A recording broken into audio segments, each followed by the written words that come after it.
right. Mark Phillips.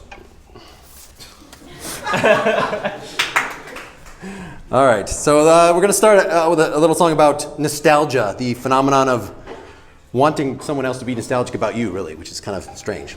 It's called Feeling Time. 1, 2, 3, 4.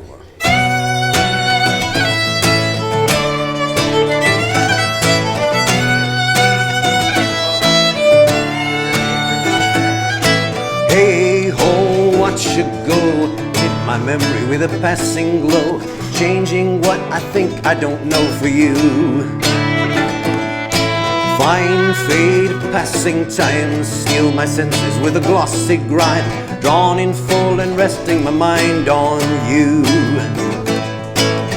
I feel I hope, I feel I hope, I feel I hope, I feel you won't look back on me and feel you have to look away.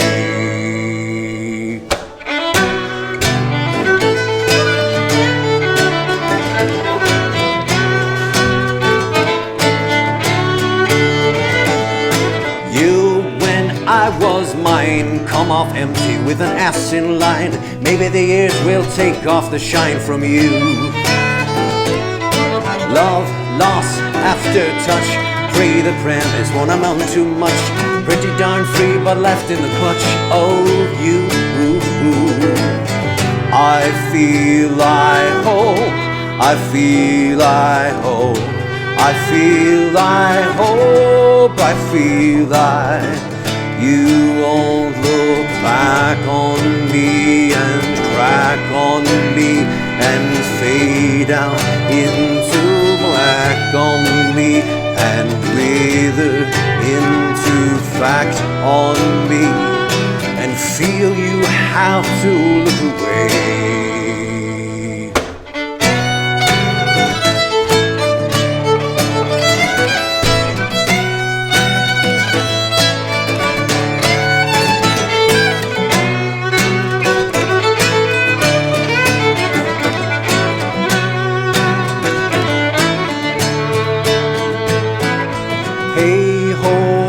You go, wipe my memory with a glancing blow, changing what I don't care to know for you.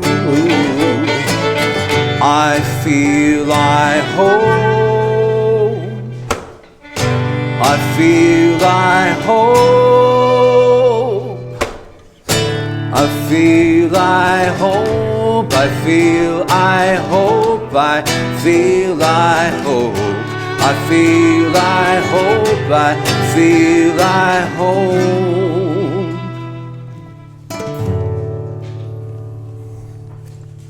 All right.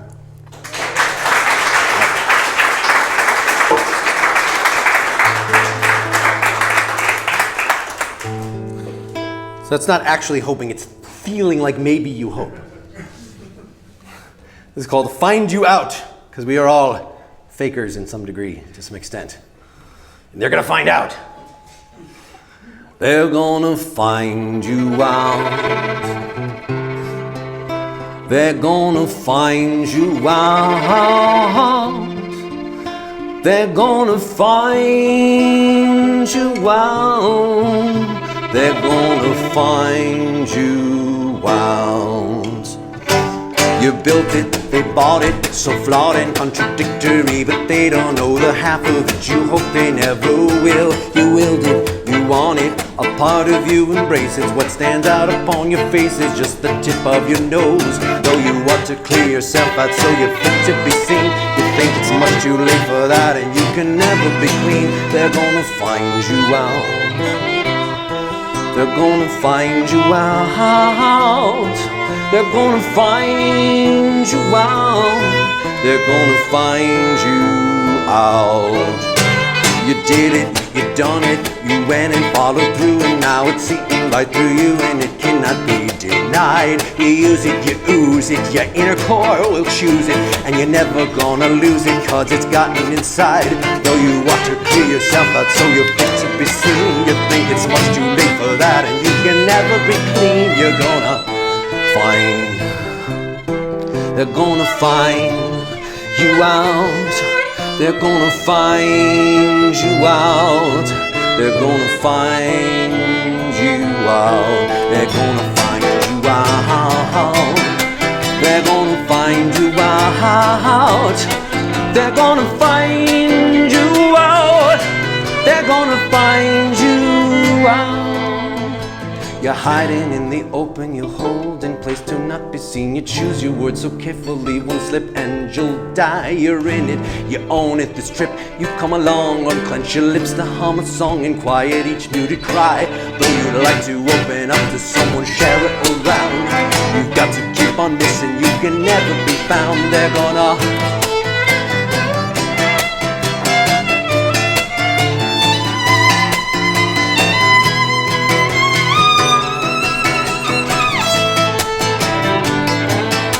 They're gonna find you out. They're gonna find you out. They're gonna find you out. They're gonna find you out. And when they do, all their faces, they're gonna beat you till you're ground.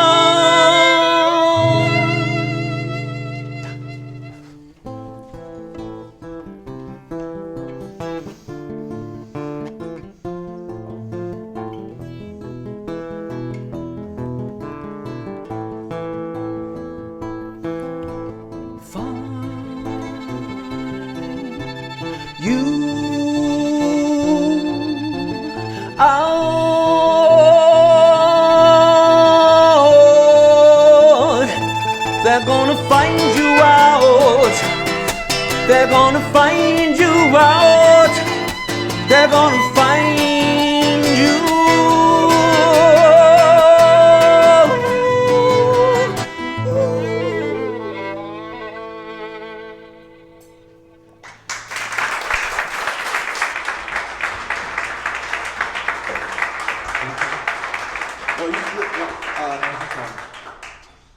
All right, this is called Adds Up to Nothing.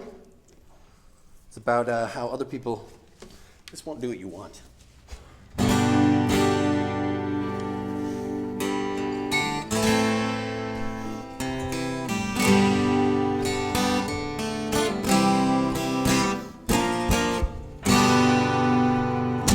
You want what you want, and I want what I want.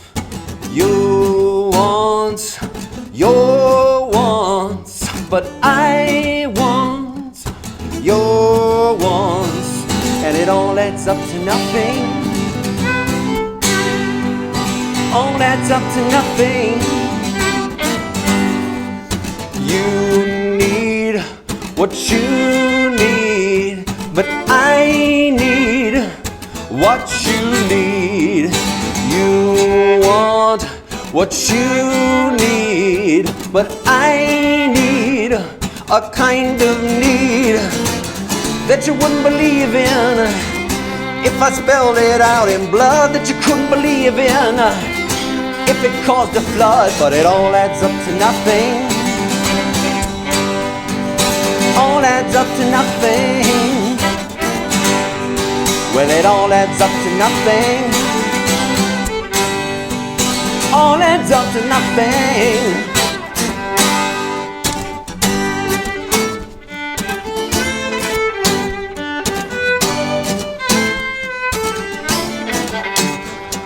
What makes people cling together, what makes people sing together is a whole mountain of loneliness. And I think that you're born to this.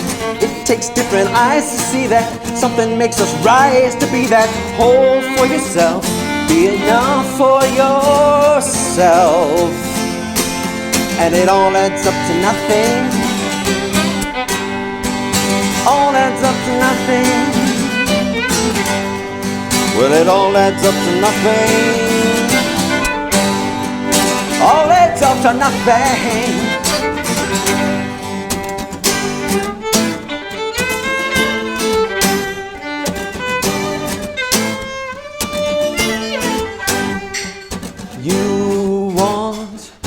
you want, and I want what I want.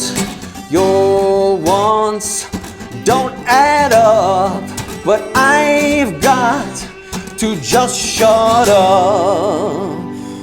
And it all adds up to nothing. All adds up to nothing. Well, it all adds up to nothing.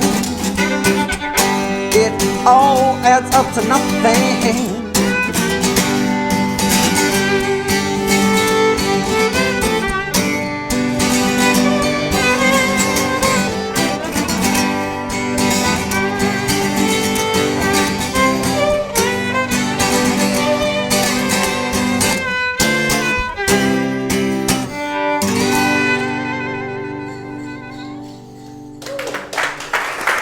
Ray.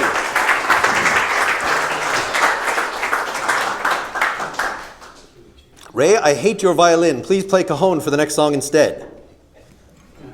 It's like a drama, see? It's like the Symposium.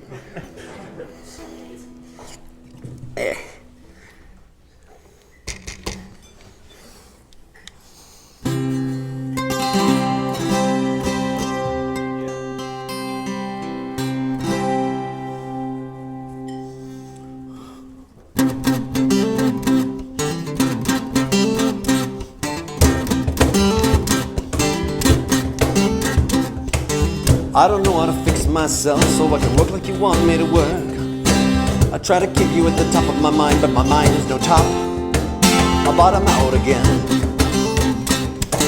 What can I do for your love that I can help?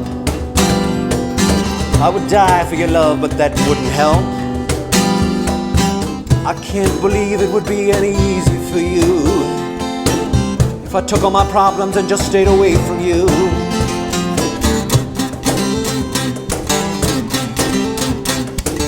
So we're in for the long haul, and all I want is an easy ride. I'm sorry I don't always say the right thing to do. What you want me to do? What can I do for you darling right now? It's only the moments I'm off my guard that seem to count. I know what life would be any easy for you if I took all my problems and put them all on you. But I don't take you for granted. I don't know what that means. If it's just something you've invented, well, it's the last thing that we need.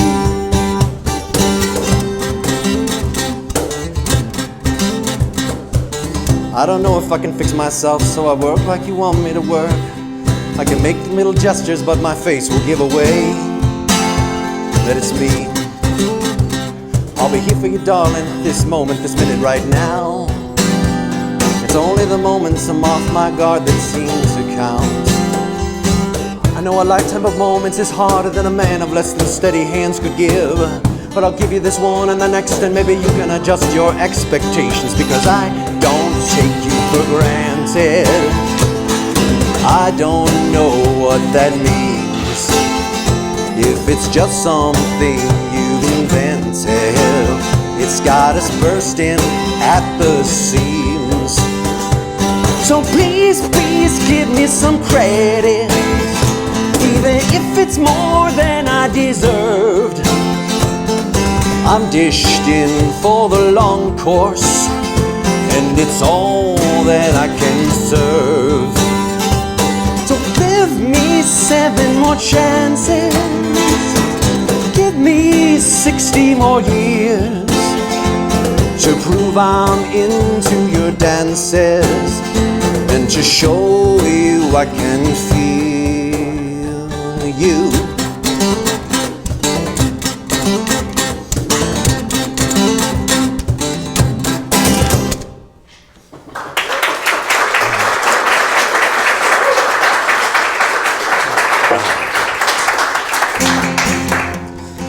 All right, the next song is brand new. I actually wrote it to try to get Lucy Lawless to sing it, but she hasn't had time yet. So I'm gonna do it instead. I think no, she's not here. All right.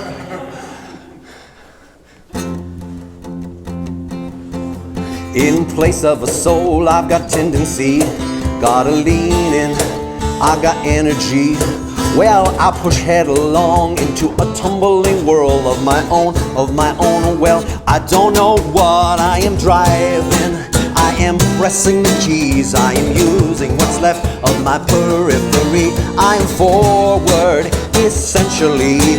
I am motion and force, and something too fast to see. And my eyes focus out to a point and refract. And I will reach every door, nothing fails to react. And I will overcome all the crap that I drag. I am not asking the world, I am not asking the world. I demand it, I insist. If I must give a reason, well, consider this fist. I demand it, I require.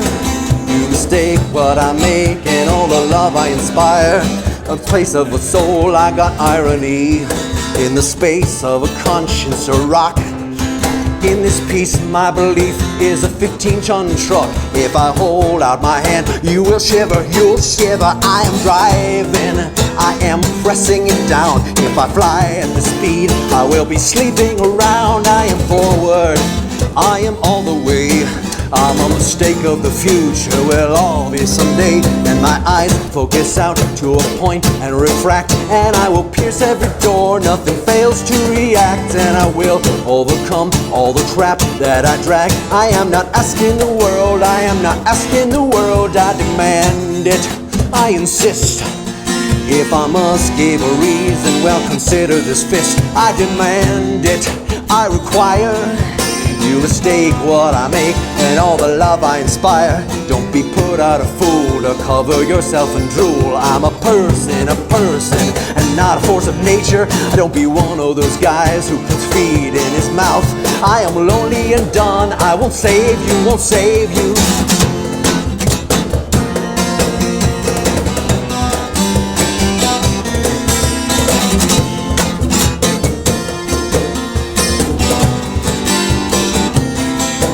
I demand it, I insist. If I must give a reason, well, consider this fist. I demand it, I require. You mistake what I make and all the love I inspire. And my eyes focus out to a point and refract and retract and turn black and go back and attack and relax and distract and attract and react and react and react and react and react and react and react and react.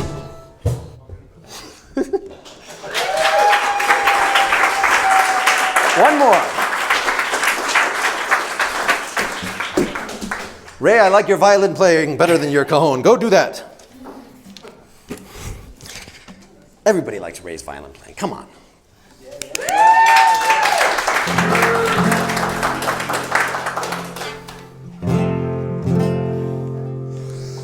All right, last one, and then we're going to have our special guest, Philosophy Bro, read some stuff from his site, philosophybro.com, or something else that he's come up with, because he's a singular genius who has put this thing out in the world that is even more popular than Partially Examined Life.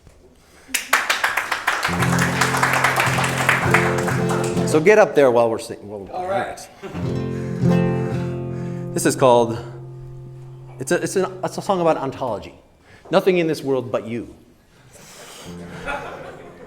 Sometimes after failure has hit you again and you can't keep on working for art or for pleasure, 'cause indulging yourself just doesn't hold your interest, and there's not much to know that doesn't keep fading. And after your aims have been thoroughly trounced and you don't really think they were worthwhile anyway, you'll be looking for someone to fill up that hole, something worth waking up for.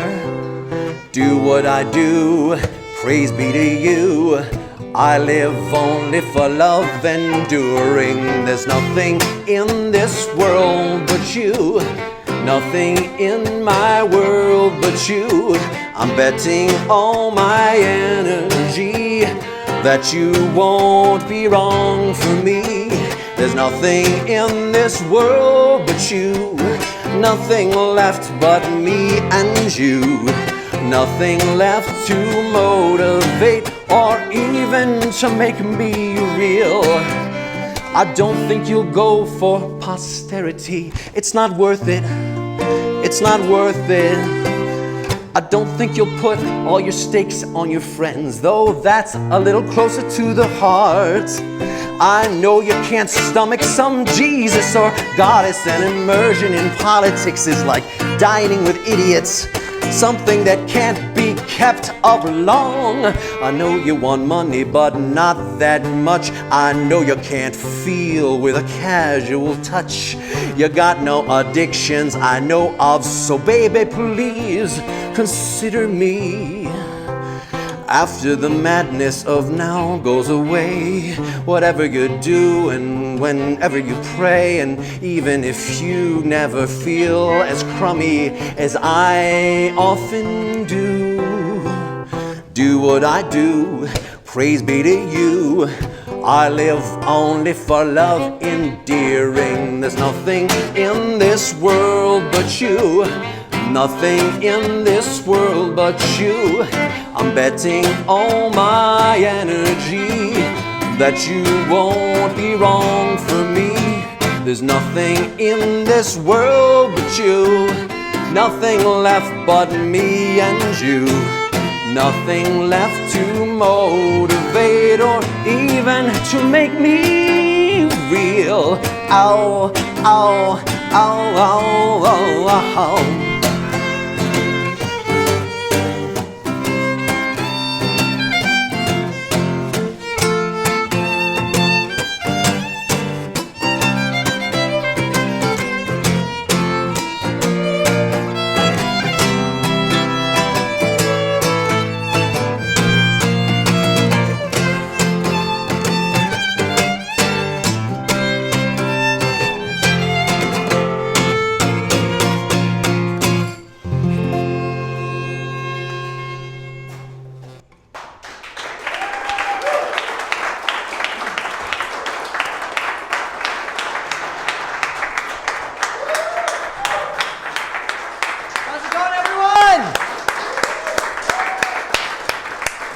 Welcome to Partially Examined Life Live. As Mark said, I'm a singular genius. You may know me as Philosophy Bro. I'm honored to be here for the 100th episode of Partially Examined Life. Give it up for 100 episodes. Yeah. We're going to be reading the Symposium by Plato, which I'm thrilled about because it's the broiest of Plato's works. And not just because of the homoeroticism, though that plays. I'm not going to read you my translation straightforwardly of the Apology, but I want to talk about the Apology because that's the other big Platonic dialogue where Socrates' personality comes through. I mean, he's a dick in everything that he writes or that he's featured in. But the Apology is where he's been put on trial for corrupting the youth and for being impious and not worshiping the gods. And in classic Socratic fashion, he doesn't really defend himself in the traditional sense of saying, I'm not guilty of those things. What he does is he gets up and he says, well, I'm a million years old and I've never been here in court before, so I'm just going to do my thing, which is how every Socratic dialogue starts. Hey, I'm just going to be Socrates for a while. If you could be cool with that, it's going to be great. Everyone's like, yeah, that's okay. All you, bud. And so he gets up and he says, I'm just going to be Socrates and I'm going to defend myself. The thing is, everyone seems to think oh, Socrates, he thinks he's so great. But really, I don't think I'm that great at all. All that happened is I went to the Oracle, and the Oracle was like, Socrates, you're the smartest person. And I'm like, well, Oracle, I'm not one to question, the mouth of the gods on earth. But that doesn't seem like I'm the smartest person on earth. Let me see if I can find someone smarter than me. And that way I won't just be the Oracle's wrong. It can be the Oracle's wrong, it's Dave. That's the smartest person. So I went around to everyone and I was like, hey, you seem to know a lot of things, politicians, and that went as well as you expected. And then I went to artisans and I was like, you guys make cool shit. You probably know other things too, right? And they're like, yeah, I know lots of stuff. I made a chair and also I know about the meaning of life. But they didn't. So that didn't go great. And then I went to lawyers and they were just still also the politicians. So that wasn't great either. So the problem is that I haven't found anyone else who knows anything. And I think the only reason the Oracle thinks I'm very smart is because I know I don't know shit. And the rest of you don't know shit, but you're all like, look at me, I know shit. And you don't. So that was like the thrust of his defense. And then he calls his prosecutor up. He's like, hey, come up here. I've got some questions. No, yeah, you wanted to be the guy who murdered Socrates. Here's your chance, big guy. Get up here. So he calls this guy up and he's like, so there are 2 charges, corrupting the youth and being impious. And he's like, okay, so first charge, you're saying I corrupt the youth. Well, what's good for the youth? And the guy's like, well, the jury's cool people. They're good for the youth. And he's like, yeah, good. And the laws? And Miletus is like, yeah, the laws. And Socrates is like, and other Athenians and the whole city. And he's like, yeah, all that shit. You're all great. Vote for the prosecution. And Socrates is like, so what you're saying is literally everyone in Athens is good for the youth except for me. And Miletus is like, yeah, I guess that's what I'm saying. Everyone but you. And Socrates is like, great, you're doing great. So the other thing is, you're saying I'm corrupting people. Let me ask you, someone surrounds himself with corrupted things. How are things going to go for that person? And the guy's like, yeah, not super good. I mean, like if a horse surrounded himself with people who didn't know anything about horses, that would be bad for the horse, right? And Miletus is like, horses, yes, that would be true. And like if a lyricist surrounded himself with people who are terrible at music, that would be bad for the lyricist. And he'd be like, yeah, his lyrics would go just way down. He wouldn't be very good at that at all. And Socrates is like, so what you're saying is I'm surrounding myself with people that I'm turning into assholes? And Miletus is like, yeah, I guess that's what I'd have to be saying, isn't it? Yeah.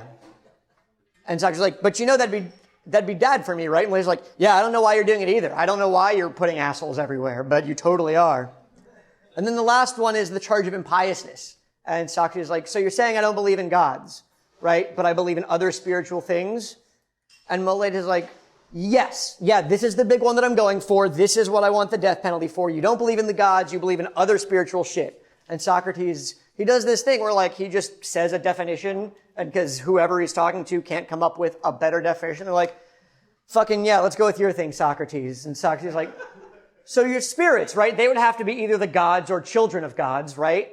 And Miletus is like, yeah, yes, let's say spirits are that, because who knows what spirits actually are? And Socrates is like, well, so you're saying I believe in children of gods, but not gods. That doesn't work, does it? And Miletus is like, fuck, I shouldn't have let you talk.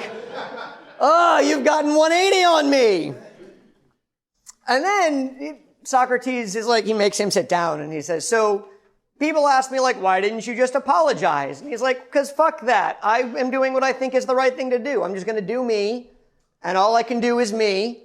And then if you don't like that, too bad. But I'm not going to live a lie. I'm not going to live a lie for some hypothetical juror who isn't happy about me. And this is Socrates just being himself. And then the time comes to ask for like the verdict. And the jury votes like, we were on his side. And then he was just a huge dick about it to everyone. So they give a guilty verdict. And then in Athens, after a guilty verdict, you would say like, all right, I'm guilty. Here's what my punishment should be. And so Miletus gets up and he's like, yeah, death, that's my thing. Thanks, I'm Miletus. And he has a seat. And Socrates gets up and he's like, well, now I have to tell you what I think I deserve. And his friends are like, fucking please, Socrates, just say like exile. Just be cool about it. And Socrates is like, I think I deserve a parade. I still don't think I did anything wrong. It doesn't have to be like a parade through the streets. It could be like a party with cake. I'd be fine with that. But other than that, I think that's pretty much what I deserve. And then the judge is going to be like, all right, everyone decide what his punishment should be, whether it should be like death or a party. And everyone was like, fucking, we were so ready to vote for anything but death that wasn't a party. We didn't want to vote for death, but the only thing we want to vote for less than death is a party. And so Socrates got the death penalty because the only out he gave the jurors was cake. And I think you'll see through the Symposium that personality of Socrates also really shining through. The Symposium is a bunch of bros getting really drunk, and talking about love, because ancient Greece, and arguing over that. And I think we're about ready, right? You guys, a couple more minutes, we're ready? Yeah. All right. And with that, the Symposium. All right.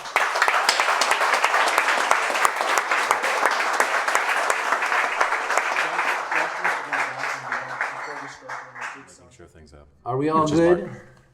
We are all good. You are viewing the Partially Examined Life, philosophy podcast by some guys who at one point thought about doing philosophy for a living, but then thought better of it, except for that guy who got a physics PhD and then didn't want to do physics anymore, and then taught philosophy for a while, but then didn't do that anymore. And this guy who actually is a philosophy professor, but has an alternate... Are we allowed to say that? Oh, am I not allowed to say that? Do we know that? We don't know that. And we don't know his last name. But I know his first name, but we'll try not to say it. And you certainly don't look old enough to be a philosophy professor. That's probably true. Who knows why that is, Wes? Our topic for episode 100 is Plato Symposium. You know that. How many people looked at it before they got here? Wow, that's a majority. Well, looked at it is very low. You waved it. I looked at it. You waved at it. How many people read the summary at Stanford Encyclopedia of Philosophy? Okay. That's Wow, not popular. that's No, extra. they People hate actually read Stanford. it. They actually read it. All right. And so we need to, for the people that are not familiar, in fact, my kids are here somewhere. They're outside, right? Can they hear me? Abe and Mina? Kim, can you hear me? Hello? No? All right. Shouldn't we say It was where working we are? before. Oh, this is Mark Linsenmayer, and I'm sitting in the Craftsman Table in Middleton, Wisconsin. This is Seth Paskin, and I'm also sitting at the Craftsman Table in Middleton, Wisconsin. This is Wes Alwan, and ditto what they just said. This is Dylan Casey, also a Craftsman Table Tap. This is Philosophy Bro from an undisclosed location. The underground bunker. Yeah. And now all of you introduce yourself. No. Actually, I know that I was busy futzing with sound stuff beforehand, but we're going to be hanging around for at least an hour after we're done here, and we want to meet everybody. So, if you don't have a name tag, get a name tag and introduce yourselves, and then we'll maybe recognize you when you email us something inane. And we know a lot of you traveled for quite a ways to get here, so thanks all of you for coming out. Yes. It's really awesome. So we got somebody from California, right? California. We have some Minnesotans, I believe. Minnesota. We have some Iowa. The Iowa contingent. Indiana. No? Yeah. We have one Indiana. Illinois. Yes. And then elsewhere in Wisconsin or local. All right. And then who did I miss? Is anybody from France? Just fly in from France for this? Ray, did you fly in from France to this? Oh, okay. At least one person watching remotely is from Brazil. Wow. Hi, remote people. And we did have an Australian fan say are getting up at 3 a.m.? Yeah, we should also introduce, so Josh Casey, Dylan's brother, is our sound engineer. Glenn Loos-Austin is our video guy and he's running the live feed, but then he's also taking videotape that will then be synced with the good sound. So we will put it on YouTube or something later, and it will actually look and sound quite a bit better than what you people at home are looking at now. And then Daniel Horn is our frequent guest, Daniel Horn, who was on episode 99 with us that we recorded last night. So you can hear him on that. He's been on the Kierkegaard episode, on several other ones, Schleiermacher, all the popular episodes, the Schleiermachers. And he'll is be our live social tweeting. media manager. Yes. About half the time, if you interact with us on Twitter, you are dealing with Daniel. The other part, you're dealing holy with shit. Seth. What's up? So you guys know him already. I know him better than I know you for. Now,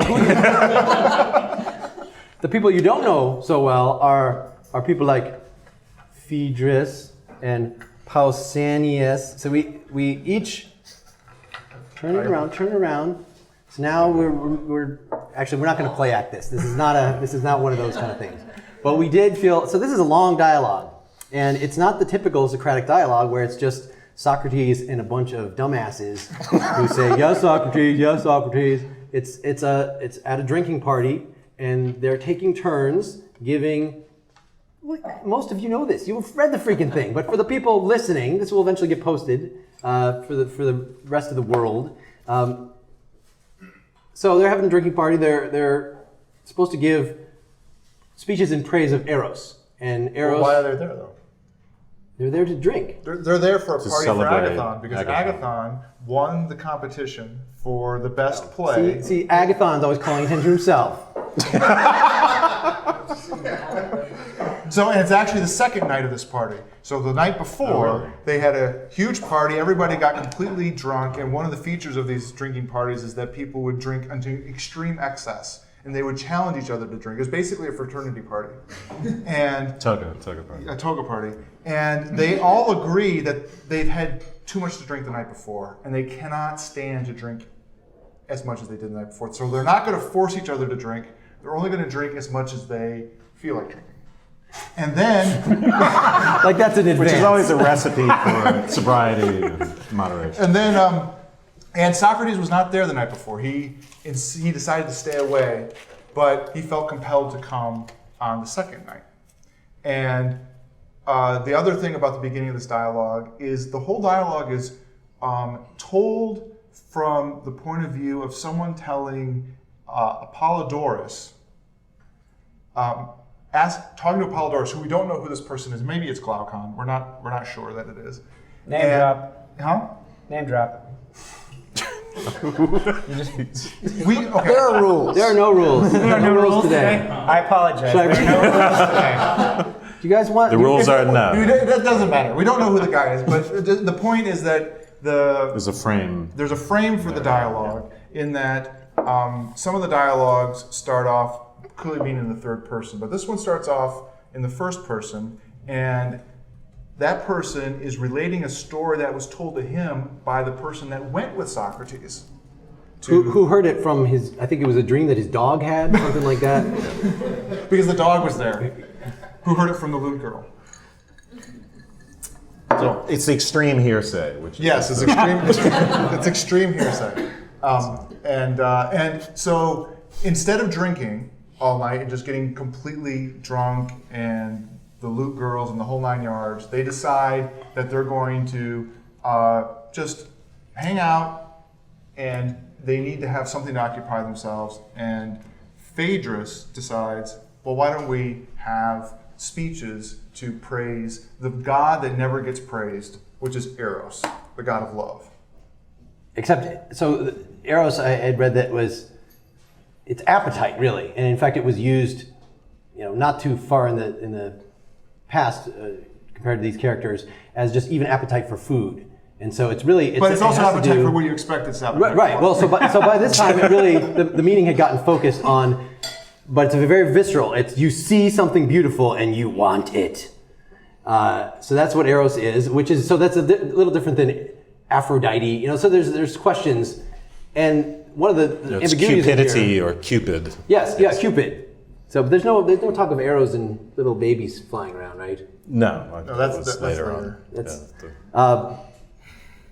But in any case, and one of the ambiguities in here is that there are no capital letters in ancient Greek, and so it's unclear from moment to moment whether they're talking about Eros, the thing that we all experience, lust, or Eros, the actual god, capital E Eros. We would distinguish those. Those people wouldn't distinguish those. In fact, that was kind of a common thing, a way of talking about gods, that gods are immanent in experience, that Hephaestus, you could talk about war as being Ares, like Ares is among us, or the spirit of Dionysus is among us when we're all getting drunk. So that kind of stuff. And I grind the conversation to a halt. Well, we know he's done the background research on. So you set the frame, yeah. Yeah, so that the frame for the. So that's the beginning, and the other interesting thing about that symposium, and Mark alluded to this earlier, is that it really is a play in a way that the other dialogues aren't. I think that's pretty fair to say. That there's a lot of ancillary action going on. And for instance, one of the things that happens, besides this being told from several points removed, is that there's this whole walk-up that Socrates has. He walks up to Agathon's house. And when he gets there, he's going in with Aristodemus, who Aristodemus wasn't invited. But Socrates finds him on the street and drags him along. And then when he gets there, he gets to the door of the house, and he stays on the porch. Socrates does. He says, and Aristodemus has to go in, and he's embarrassed because he actually isn't invited. Yeah. And Agathon says, oh, come on in, we're having a party. Where's Socrates? He said, he's out on the porch. And he says, well, go get him. So well, don't disturb him. He likes to stay out on the porch. He'll come in when he's ready. So he stayed out on the porch for the whole beginning of the party. Just in reverie, thinking. Seems like a neurotic cat. Well, so this comes around later Or on. he's a poser. Well, it comes around later on. We'll talk about at the end of the dialogue. Is that one of the characters relates a story that this is what he used to do during battle. Like in between the battles, he would go out and just sit around and just start thinking. In between the battles, not Which they is take not- charge and then he like, wait a second, I'm gonna. Yeah. So Which is not to say, I'm not going to go to the front lines. I have That's right, some no. work to complete. yes. He was also kicked ass in battle. Yeah, well, and we'll get and then to he did, we'll get to to that. He's the greatest drinker, the greatest warrior, the He's greatest philosopher. Paragon of virtue. Yes. All right. And drinking is part of that. Let's Yes, make he can drink and never get drunk as much as possible. But so then Socrates comes in, and he also. One thing you should imagine is that this is a room with a whole bunch of couches arranged around in a circle, and they're all good, like almost like at a table, but they're getting food and they're drinking and they're talking in a conversation. It seemed very awkward. You're like leaning does on seem one awkward. arm and then you have to scoop food off of a table in front of you. It's also I thought we hard to requested imagine that without from the venue, but they didn't have the couches. I also have trouble imagining it without the loot girl. That's one thing that throws me. Did we explain the loot girl? Is that... They banned the loot girl. That's all they They need did. to know. So that's a normal. It represents the expellation of the female from the. No, let's not. Down. Please. What? Loot, as in a. No, it is a flute. It's not a flute. loot girl. It's Although a flute. we had this It's discussion some last night. instrument that doesn't exist anymore. In some It's like a flute. translations, they've said loot, or was that just a? I might be misspeaking. It's an artifact of our drunken conversation last night. Yes. Flute became loot. Yes, Yes, it's it flute should girl. be. It should be noted that in order to provide the most authentic experience possible, last night we had our own drinking and conversation. And today I am only having as much as I want. Okay, so Socrates comes in. He sits next to Agathon in this room, and what they're going to do in these speeches, they're going to go around the room in order, giving speeches. It's a little bit of a competition. Who's going to give the next best one? And so Socrates, in the order right now, is last, and Phaedrus, who started it, Yeah, is so first. So I chose Phaedrus just to give the 1 minute version. I'm not going to, again, act it out. I'm not going to put on the Phaedrus hat right now. I didn't bring the Phaedrus hat, actually. But so his position, each of these guys kind of represents one of the strains in the culture. So we've got a tragedian, a comedian, Yeah. an asshole, a Pederast. a super pederast, and a Dr. Pederast. a doctor. So Phaedrus is the one who suggested it. He goes first. He gives the kind of the most shallow speech and says stuff like, which is why you're starting it. yeah, well, I picked it because it was short. That's why I chose this one. But so he just says a few things like it being the beloved. So Phaedrus is a young guy. And really, most of these people, when they're giving the speech, they're kind of defending themselves. They're saying something about their own experience. They're trying to, and the way pederasty worked in this particular, it's not all of Greece was running around doing this. It's this particular clique of. You're jumping my train here. I'm not going to give the whole That's thing. how pederasty works. Basically, it's people interested in philosophy, right? Is that no? No, it's And the that still holds true it's today. the high society of the time. It's like the Hollywood contingent or the entertainers. And, Yes. And politicians. So the paradigm for all of these guys when they're thinking about love is it's definitely not even between man and woman. It's between the people in the room. So Phaedrus is the young boyfriend of Eryximachus, and Pausanias is You have to look at the I text. can't remember how these freaking things are pronounced. Pausanias is the older paramour of Agathon. Even though Agathon is actually kind of getting up in years, so that's a little strange. But he's also the best looking of the bunch. I don't know if Phaedrus considers himself the best looking of the bunch. He's wrong, though. Anyways. Agathon's legendary for his good looks. So Phaedrus has often been the subject, and it's really the lust involved, the eros, is the older guy. And the younger one is supposed to just expect to actually resist for a while and then say, oh, okay, and kind of do it. Are you doing Pausanias' speech right now? No. I'm just giving the background. Just give the Phaedrus. Just give Phaedrus. Well, all right. So Phaedrus is trying to defend his position as being manly, even though he is a young frat kind of guy who is often hooked up with older men and responded to them with the appropriate gratitude, filial love. He's not supposed to actually get erotic about them. So his speech is all just about what it is to be loved and how awesome it is to be loved. And so he says, for instance, if you are beloved, then you will be more virtuous because you don't want to do anything unvirtuous around the person that loves you, right? So you got that pressure, you got that overlooking. And the specific case, since he, again, is a manly soldier type that wants to show how awesome he is he says that if a whole army is made up of couples like this or beloveds, they will just fight like crazy because they'll be too ashamed. They'll not only want to protect each other because this is a defense of gays in the military, of an all-gay unit in the military. It goes way beyond anything in modern discourse to say, you will be you would have a super soldier army. In fact, if they were all the beloved, if they were all like me, Phaedrus. And in fact, historically, before the date of the that the symposium should have taken place, after that date, but before Plato wrote it, there was actually an army, a battalion, effectively, of the Greek army that was proposed by one of the leaders to be all lovers. Yeah. And so it was the lovers' army. It was wiped out eventually. Right. So his speech starts off with just saying things like, Eros is the oldest of the gods. In the beginning was chaos, but then love she devised first, before all the gods. And it's after chaos came earth and love. And so that's not really much of a creation story. We don't even know where love came from. Chaos didn't create love, but he's at least throwing some words out to make it sound like he's saying something cosmic. But then he, after saying love is the oldest of the gods, lovers alone among mankind actually long to give up their own lives for the sake of their loved ones. And this is true not only of men, but of women too. So proof here can be found in the well-known story of Admetus' wife. So he gives these three little stories, and I'm not going to even give them all, but this Alcestis, the wife of Admetus, was willing to die for her husband. And whereas Orpheus, you probably know the story, was not willing to die for his wife. His wife died, and he said, instead, I'm going to sneak down to Hades and get her back.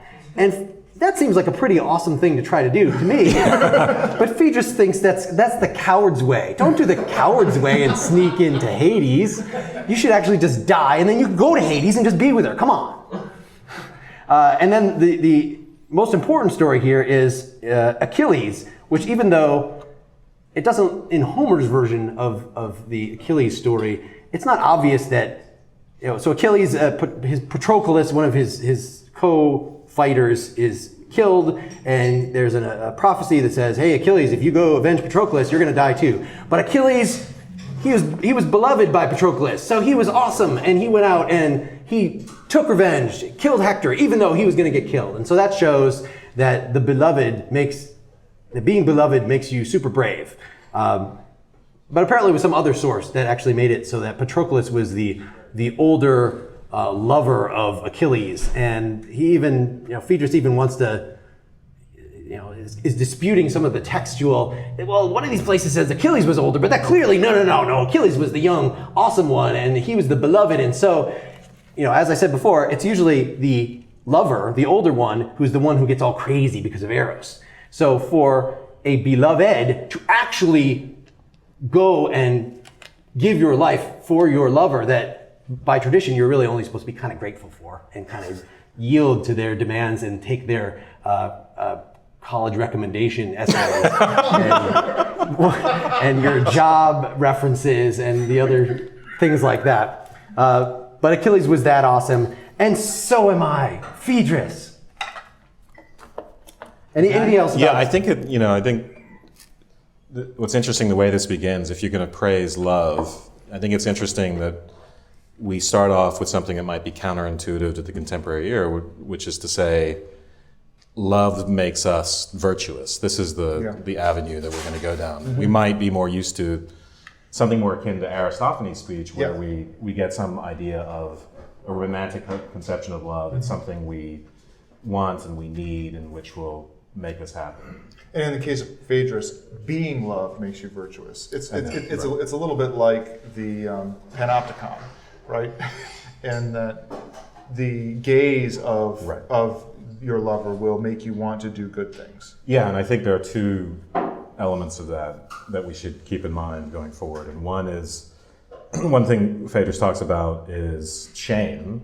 So he emphasizes this word shame. You don't want to do shameful things in front of your lover. So that's one of the reasons why you're going to be more virtuous. And the other is so love is awesome pride. Because it makes you ashamed. And the other is Yay! Yeah, exactly. So I think that's, I think the dialogue is meant to convey it. It's an odd approach. Someone starts out, let's praise love.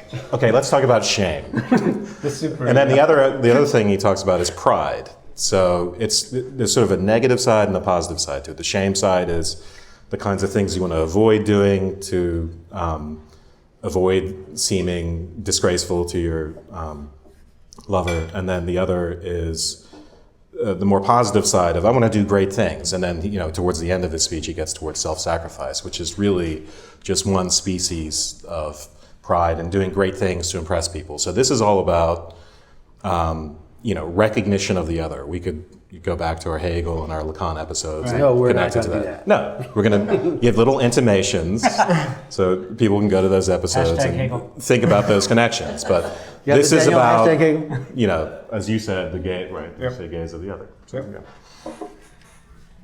So let me preface my participation in this particular role by saying that I hate email, and Mark loves to write long emails. Yes. And so I don't read email very carefully. And when we were passing out who was going to do what role, he said, well, I've got number 2 and number 3 left. And I was like, all right, I'll take number 2. Because it'd been about 15 years since I'd read the Symposium. And did you know you were playing Seth tonight? No, but I was going to say it's a good thing I'm not a method actor and I'm not playing these roles, or I wouldn't have made the trip because I'd be in jail in Austin. Pausanias is basically a defender of, I don't believe it's the accepted view of man-boy relationships in Athens, but it's certainly the view that's accepted by this particular group at this gathering. And he's interested in making a distinction between, he's trying to extol the virtues of what it is for an older male lover to have a younger male lover. And the way he does this is that he first associates love with the goddess Aphrodite, which makes sense because Aphrodite is the goddess of love.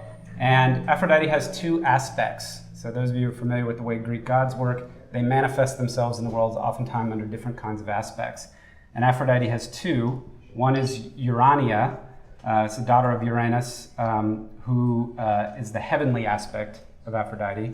And then there's Aphrodite Pandemos, who is the daughter of Zeus and Dion. Dion was a Titan, and that's the common, or you can think of highbrow and lowbrow version of Aphrodite. And he says, love has these same 2 aspects. There's a heavenly aspect of love, and there is a common aspect of love.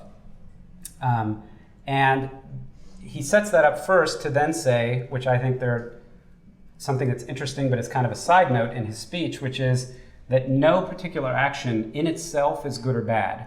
So we don't say that one kind of love is good and one kind of love is bad, but everything is contextual. So it depends on who the 2 people are, or 6 people, depending on what you're talking about. It's honorable or shameful depending on not just the people involved in the situation, but their intentions, which is, I think, a radically interesting thing to throw out there at this stage in the game, because the idea of paying attention to intentions and action doesn't come along oftentimes for quite some time. So he says love is that same way, and we can't judge love absolutely in one way or the other. We have to look at the specific relationships. So the common love, this pandemos common love, is the love that's only interested in physical gratification, sex. And because he relates it to Zeus and Dion, he says, this is the love that you see in relationships between men and women, but also men and men. And he really says men and boys, and he means sub-adolescent boys. It's a distinction we don't need to delve into today. Well, with a little hair on their face. With a little, preferably, yes. yeah. But what's interesting, by the way, is Dion, apparently, according to my very, very cursory research, is actually just the feminine name of Zeus. So it's kind of ironic that he says that it's male and female, when in reality it's kind of two aspects of Zeus in that respect. But anyway, research. Yeah, That's against the rules, isn't it? The heavenly love, on the other hand, is about something that I'll just characterize as a deeper reciprocal relationship. In the way he characterizes it, it's actually more economic. There's an exchange of knowledge and wisdom for physical gratification. So it's definitely more of an exchange. But he's trying to characterize something that he thinks is a more meaningful relationship between two people beyond simply physical gratification. And because that particular aspect is related only to the god Uranus, he thinks that it's particularly male, and that's why he characterizes it as only available between an older male lover and an adolescent with a beard is just coming in, male lover. So that's his paradigm. And, you know, there's a challenge when you're looking at these kinds of texts to abstract and try to generalize these concepts from the context in which they're articulated. So to be as generous as I possibly can be, because those of you who listen to the podcast know that I'm the generous reader and the textual guy, you know, I think what he's trying to say is, look, there is physical gratification and there is a deeper connection that you can have. His paradigm happens to be this older lover, younger lover, virtue, wisdom in exchange for sexual gratification. But I think the reality is he's trying to say, you can have a meaningful connection. Love can be a meaningful connection between two people, or it can be simply physical gratification. And those are two aspects of love, and that's what he's trying to point out. And I think leaving it that distinction would be simply enough to characterize it. But again, in order to try to give the best possible characterization to this, there are two little asides in the conversation which I think are interesting. And the first is, he's talking about other cultures, tyrannical cultures, and some of these others, and he says, you know, in this place where they don't think, where they aren't used to coming up with ideas, they don't think anything's wrong with any of this stuff. They don't even judge it because they don't think about it. But he says that this love, but this heavenly love between two people is actually forbidden in tyrannical societies in a way because it's subversive. Tyrants do not want people to have meaningful relationships with each other. That in a totalitarian society, the tyrant determines what the relationships between people are going to be, and that love in this way, and he also mentions philosophy and sport, ironically, are really subversive in that kind of a society because it allows people to actually have meaningful connections and set the terms of their own relationship in a way that's not acceptable to the government. So I think that's one interesting one-sentence pullout you can get from this. And then the other is that love, the two aspects of love represent the possibility of transcendence and corruption. So he says that if somebody's seduced by money or power, they can never rise above that. Once you're a slave to those tastes, once you're essentially common love, pandemos, you'll never get away from that if you give yourself into that. But if you are able to transcend and participate and commit to this heavenly love, you can actually transcend that and escape this kind of corrupted form of existence. So that's the quick summary of Pausanias, as generous as I could possibly be about it. But I found it interesting after I was able to kind of get over my initial horror. Shock. Well, it's worth noting that at this point, Aristophanes, who's supposed to speak next, goes into a hiccup fit. He is absolutely appalled by Pausanias' speech, not because... He's not appalled. He realizes he can't follow it. He's got to think about it. Well... I think he just can't laugh, without giving offense. And so That might be true. But Or Wait, he's was it- drunk and was has it- hiccups. Wait, We've was all it, been was there. it this kind? Was it this kind?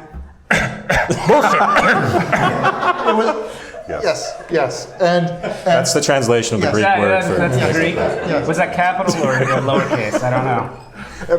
and part of it is because The God if you bullshit read versus it, bullshit. I think Seth gives the most generous version possible of what Pausanias could have been referring to, but it is clear that he is also just pandering to Agathon, because he just is trying to get Agathon to believe that a relationship with him is going to be the way of greater virtue. And also, you'll see they're very similar speeches in Yes. intersect, and they're very whitewashing speeches of love. Yes. So what's interesting is Yeah. Phaedrus started out in a certain tack, which was very, very positive, and now you get this introduction of a cake, which is that not all love is great. So Yes. that's we're setting the stage for the drama here. So. Yeah. So we should, in defense of Pausanias, so I believe he was, the custom for these pederastic relationships, the young boy would be 14 to 18 or something, and then once he got beyond that age, then it would stop. And You're defending pederasty? no, Really? Is that what you're really doing? I'm saying Pausanias. Let me put on my Still- anthropologist hat here. Pausanias is still in a relationship with Agathon, even though Agathon is now 31, according to something I read. So he's actually defending. He's saying that No, he says at the end of his speech, usually you stop, but sometimes if the relationship is super special, it can go on. Listen, I mean, this guy is clearly a straight man in this conversation. Also, one thing we left choice of as words. the straight man. That's great. I know. Sorry.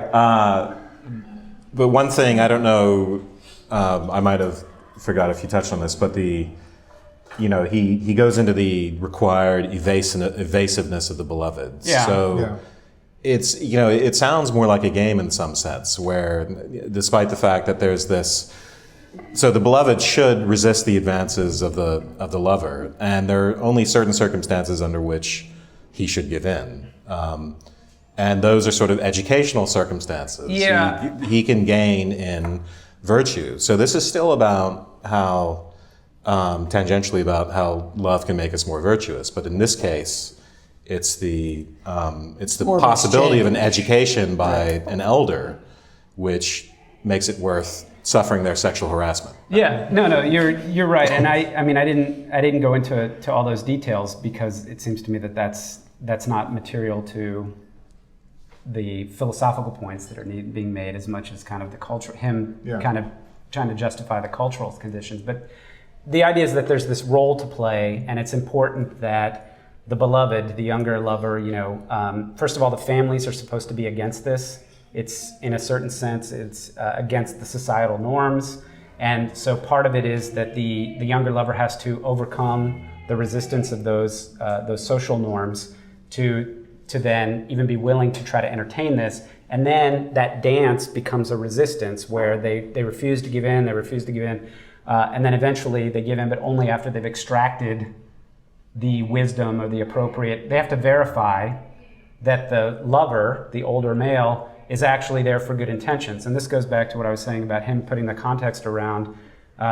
You have to pay attention to whether it's good intentioned and situationally correct. So in other words, the beloved has to vet the lover and make sure that he's doing this for all the right reasons. He really wants to impart virtue and isn't a vulgar, just simply trying to get sex kind of thing. But there's a lot of skepticism, even culturally, about this. Yes, kind of there's thing. a lot of which is one of the reasons one might interpret Aristophanes' hiccups in.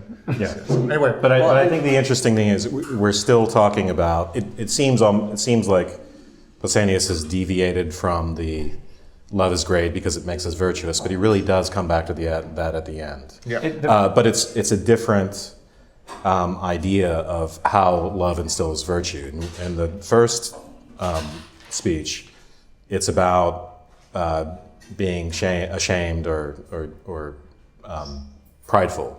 In this speech, it's about being educated. So we'll get a different version of how love instills virtue in each of these speeches. We should throw out there, obviously this whole thing is hugely sexist. and Pausanias most of all. That if, the way that you've described it, if right, the only legitimate kind of relationships that's going to have the higher kind of love is when there's this teaching relationship where there's this pretty much the younger one is exhibiting his reason, exhibiting his restraint, and they just don't think that women can do that. And according to the intro to my book, it's because this state of purdah, P-U-R-D-A-H, operated for Greek women, shutting them in the house and denying them education. So that was the norm. So, you know, this whole pederasty thing, like, it was not uncommon for the older man to also be married, or, you know, that kind of, you hook up with the wife to, because you have to propagate the species, because you need to. Right. So it's only, you know, Pausanias is an extreme case that he's actually, you know, not bisexual, but straight up only the men, because he just seems to want nothing to do with the women because they only have access to this. You know, if you're going to have any relationship with them, it would only be this lower kind of love. You could never have the higher kind, which is obviously anachronistic. And this is a dialogue about the joys of bromance. I think it. That being said, the generous modern reader could interpret this kind of power relationship between an older person and a younger person, and you could transplant the genders if you wanted to in order to make the same point. And I will leave it at that. Well, Dylan was just raising an example of when he taught it. Anyway, he just gave me the no, so go on. It's the generous modern reader should also be careful. Like, I'm all about separating out philosophies, like purity as a discipline, but sometimes culture can leak into philosophy. And it's worth saying that about that dialogue of like, oh, that was a fucked up culture sometimes that did really fucked up things, and that probably leaked in a little bit. Like, you did a great job of extrapolating, like, oh, there were positive things to say about thee. There are two kinds of love. There's the man-man love, and then there's the man-everything else love. But also, what the fuck? But not. It's not also what the fuck. Just for the record, at least according to our nothing about sodomy with animals. So there's that. At least according to my. It would take to Peter Singer all the way for us to get there. But he's not representative of the culture. At least according to my footnote. There's a very complicated relationship between ancient Greek society and homosexuality. Yes, agreed. We're never going to get to Socrates at this rate. No, we're not. Sorry. I think we can wait until people just start walking. Eryximachus, who is a doctor, and he begins his by saying, Aristophanes, hold your breath, and then if that doesn't work, drink water, and then if that doesn't work, tickle your nose till sneeze, and then your hiccups will go away. And I think that's the lasting contribution he gives to philosophy. Here are three things you could do to get rid of your hiccups, by the way, as a doctor, right? And then he takes, so we've got this, Pausanias makes this distinction between like two different kinds of love, and Eryximachus wants to take that a step further and say that's not just something like contingent about man, or something that like men, these two relationships that we could have, but that those two different kinds of relationships are like grounded in nature. And that we see love throughout nature, everywhere that we look. There are animals that love their offspring, and there is, like, music is a kind of a love. And that, like, seeking greatness or seeking the higher good involves uniting those sort of discordant elements. So he offers the example of a lute player who his job as a musician is to bring together notes that are normally discordant so that they are harmonious, and that his job as a doctor is to create harmony in the body where there would be discord. And back then the job of a doctor was, he says something insanely specific like, my job is to make it so that people can eat as much as they want without getting sick. Like that was, what's the actual line? Do any of you guys have it? I don't have it. I know that's on my doctor's business card. Right. He also mentions like the seasons specifically, of like the course of the seasons exhibits both of these like too far to one side or the other. So the summer burns everything, and then fall is nice, and then it gets cold and terrible and everything's snowy, and then spring is nice again, and then summer. So he's saying that there are these two kinds of love out in the world, one good and one bad, and our job as people is to constantly be seeking the good while expelling the bad. And here's one way that happens in love and in seeking out relationships and in caring for each other for reasons of like virtue and things that matter, and not being like just lustful or only into someone because they're pretty or something like that. Don't fall in with polyhymnia, that sluttish siren. Right. The goddess of the lower kind of love. That you have to be careful not to fall in with her. But what's interesting is this. Sorry, were you? That's pretty much it, right? He's saying that there are these two kinds of love everywhere, so he's grounding it one level deeper, which is what you do when you're with a bunch of philosophers and you're dick measuring, is you go, I'd like to take this one level deeper, if I may, Right. and talk about where even what your point is grounded. So what's interesting is nature. Pausanias came in and he sort of got negative. He said, well, actually there's, it's not the Phaedrus whitewashing, there's higher and lower love. And now you get Eryximachus coming in and talking about this. Well, actually, we need both. We need them in a certain kind of fusion or harmony, a certain, the right amount of each of them mixed together is what really rules the universe. It's a universal principle. So everything from health to music and all sorts of other things. So it's an interesting way to, try and bring, to amend Pausanias' sort of negative position on that. Yeah. But all three of them have, so far, all basically talked about the effects of love, rather than what love is. So they're talking about how great love is and what love can do for us, make us virtuous, or bridge the gap between the good and the bad. Well, but Eryximachus is talking, getting a little bit more ontological, a little more cosmic. It just sounds like every pre-Socratic philosopher that you've ever heard of that posits one, everything is water. Yeah. That thing that when you hit that guy and he fell down, that was water. And then the sunrise, that's water. And so he's just saying, oh, it's love. Look, there's love all, and not really getting any more specific or illuminating than that. Yeah. Well, another thing is that we're still talking about praising love according to how it improves us or how it makes us more virtuous.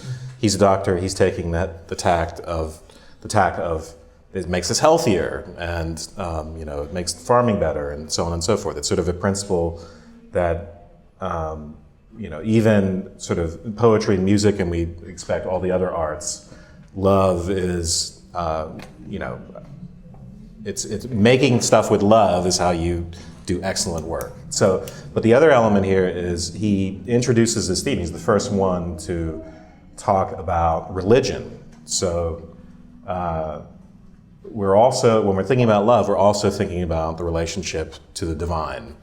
And so he talks about impiety as basically a version of refusing to gratify what he calls orderly love, which is this harmonized, temperate mix of the high and low versions of love. Yeah. So. I hated this speech. It's terribly written. It reads really poorly, I have to think, relative to the others. But I got the idea of the balance and the idea that it's somehow harmonious. But I thought, isn't he the one he mentions? Does he mention Hesiod, or is it one of the others that there's in? Is it Theogony? He talks about Heraclitus and the bow.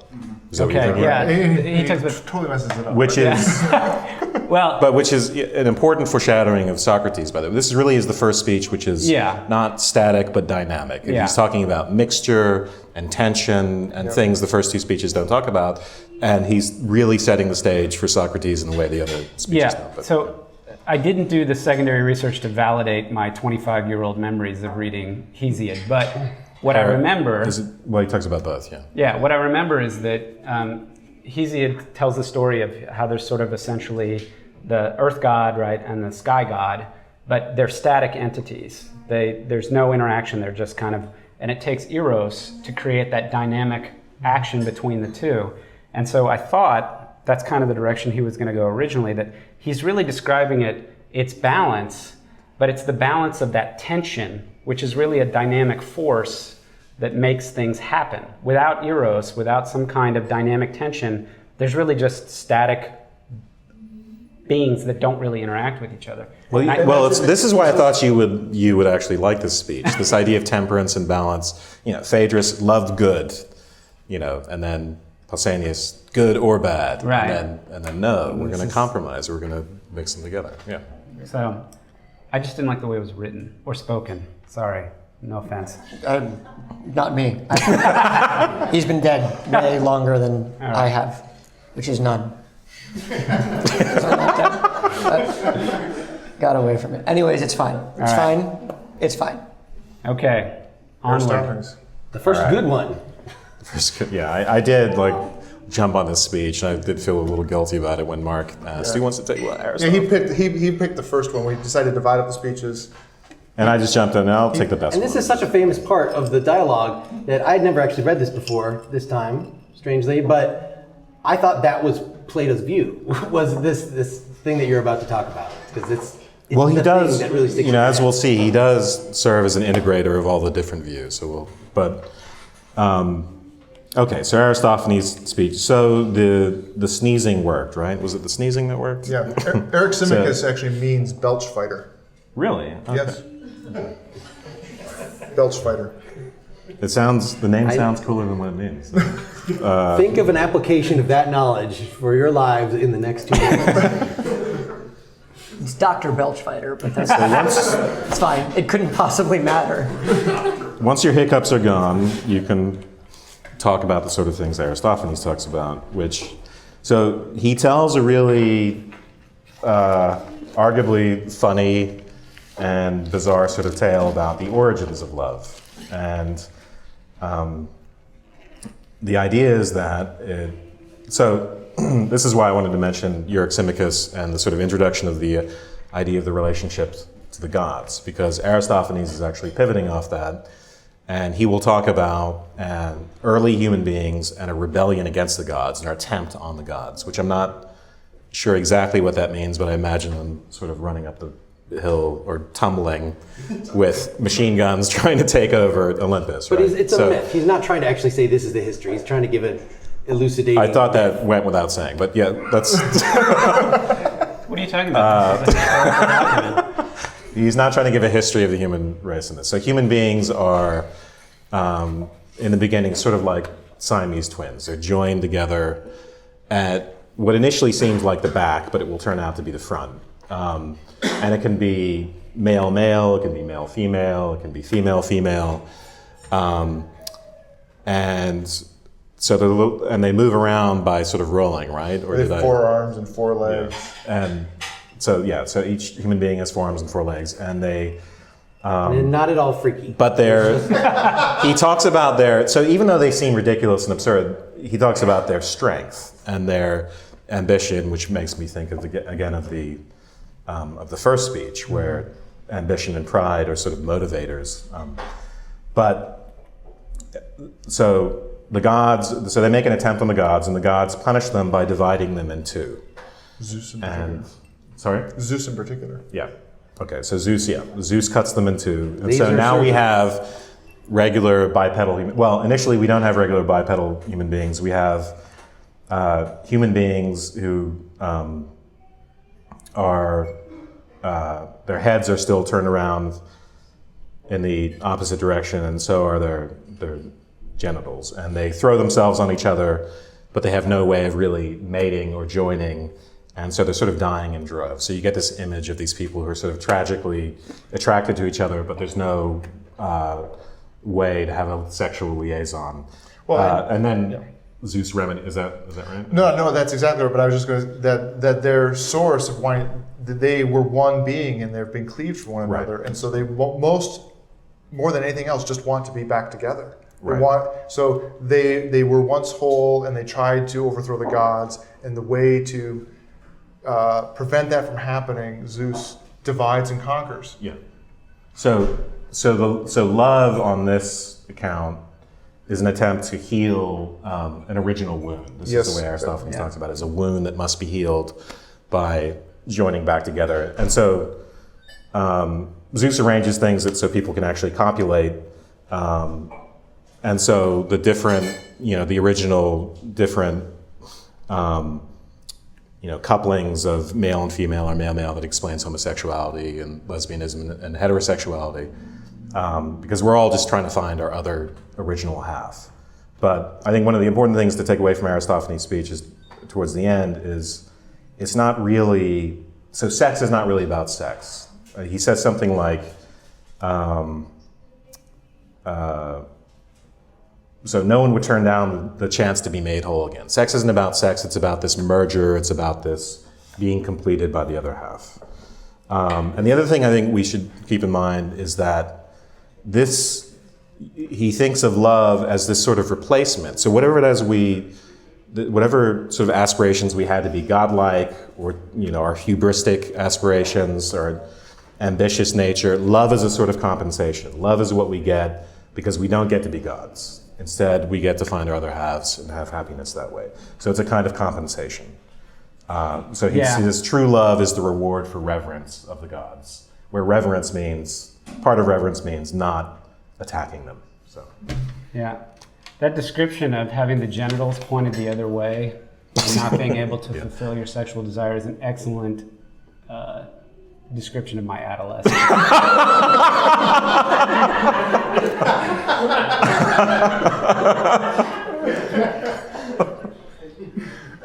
I can't improve on this.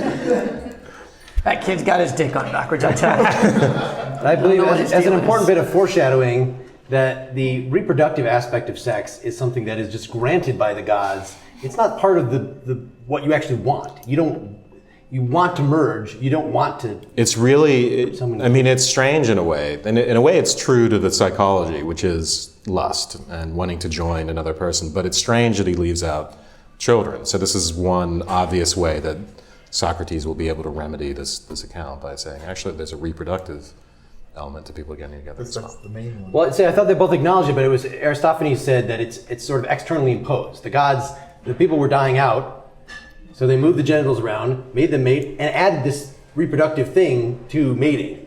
So the gods did that. It's not in our psychology. It's just one of the byproducts. Whereas a major theme in Socrates' view is that, whether it be actual reproduction or just creation, making somebody else virtuous like you're virtuous, artistic creation, that replication is going to be actually a conscious part of the erotic urge for Socrates. And the way we become like gods.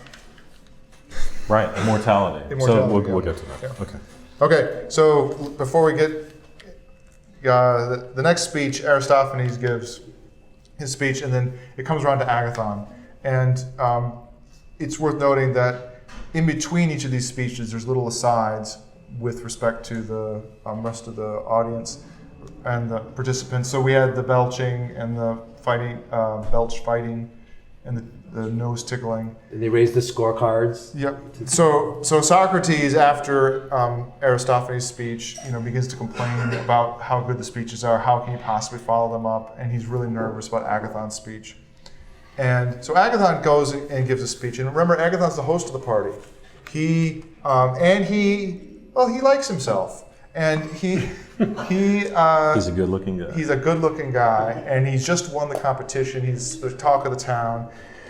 And and akin to the other speeches, he gives a speech that reflects a lot on himself. And basically, he gives a speech that does a couple things. One is it's done in a high rhetorical style. And in reading it in English, you get this, that it is a much more well-crafted speech, but it also comes across even more if you can work through parts of the Greek, that just the rhetorical style is, and he alludes to it specifically, Socrates does actually, that it's the rhetorical style of Gorgias. And it's a name drop, but it's worth pointing out. Did we do Gorgias? Yeah. Yeah. So Gorgias is a famous rhetorician and sophist, a guy who taught people how to make great speeches in order to get out of traffic tickets. Yeah, or getting killed, or go in courts, and basically. But also how to become dominant political players and yes. how to get ahead and influence people. Yes, and so basically, how do you talk and influence people and learn how to manipulate speech to get what you want? And the criticism that Socrates levels against that is great speech is only great insofar that it's directed towards the good. And the accusation he makes against Gorgias is that you make speeches in praise of anything regardless of whether it's good. So Agathon embraces this style and gives this very, first-rate speech about love that's also in praise of himself. And he goes on and says that love is in fact the youngest of the gods. Love is the most beautiful, most virtuous, and love's benefits are manifest in youth and beauty and virtue, that is, in me.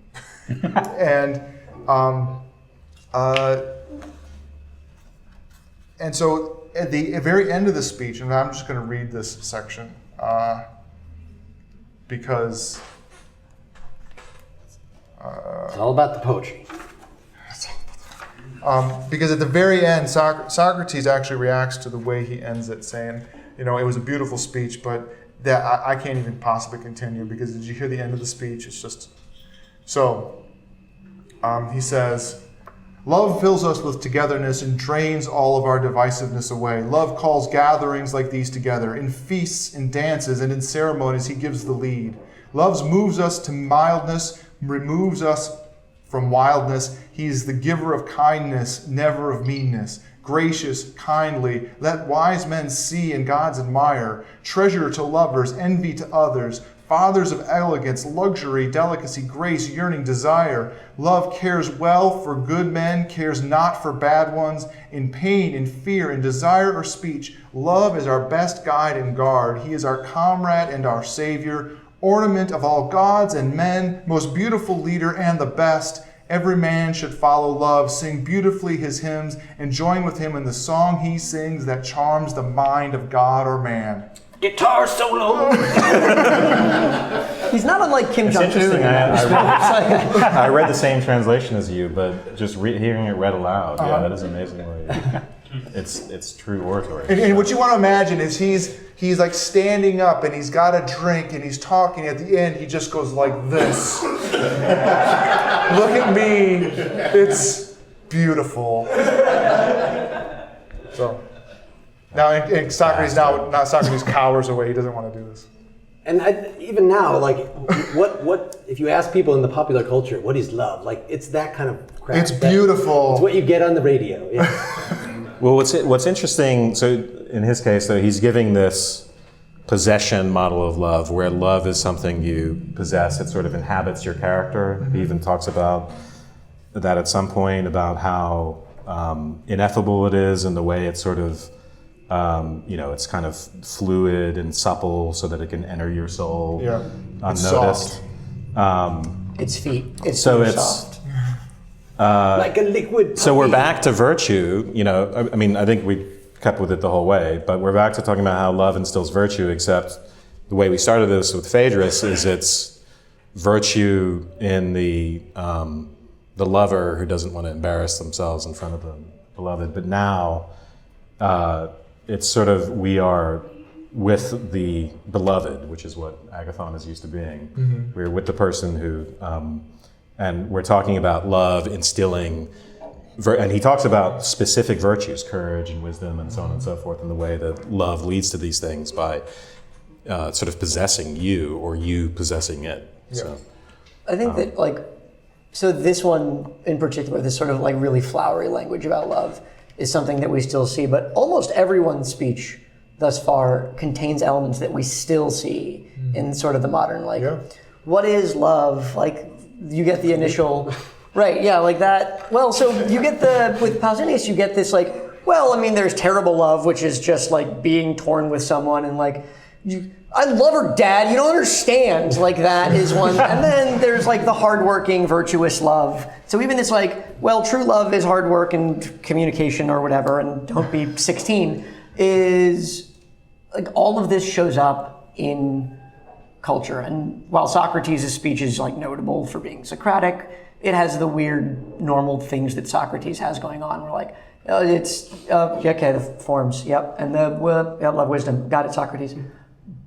It's just interesting to me that we continue to see all of this. Yeah. Like all of these elements, all of these descriptions of love or what it means to feel about someone, like still get talked about, and not, obviously no one is talking about them in the context of the Symposium in like high school. These are almost like standard tropes about love that I'm not sure we'll ever get rid of. You complete me. Right. Well, that's You had me at that's hello. Aristophanes, really. Right. But the other element that's I think contemporaries, that would appeal to contemporaries, is the way I summarize the speech in my notes is love makes us nice, which you got it in the quotes. That's the whole summary. It's the way I like to remember. The way I said, Because that's what, his version of virtue is peaceableness and niceness, and he even contrasts that to this element, what he talks about as necessity, the things people do, when they're trying to survive, basically. This love, love is something you do when you have everything you need, and it's a kind of surplus, and it's peaceable, and so, civilized. So finally we get to Socrates. So we didn't assign Socrates. Well, we were Socrates gonna is do a it group together. responsibility. Yeah. God. Everybody in unison. Well, so the first thing that Socrates does is at this point, this is halfway through, a little over halfway through, Socrates has questioned no one, which if you've read any other Platonic dialogue, you would recognize as being completely crazy. Socrates has not engaged in any kind of, Pedantic annoyingness? Yes. So now the pedantic annoyingness begins. It's actually not too annoying.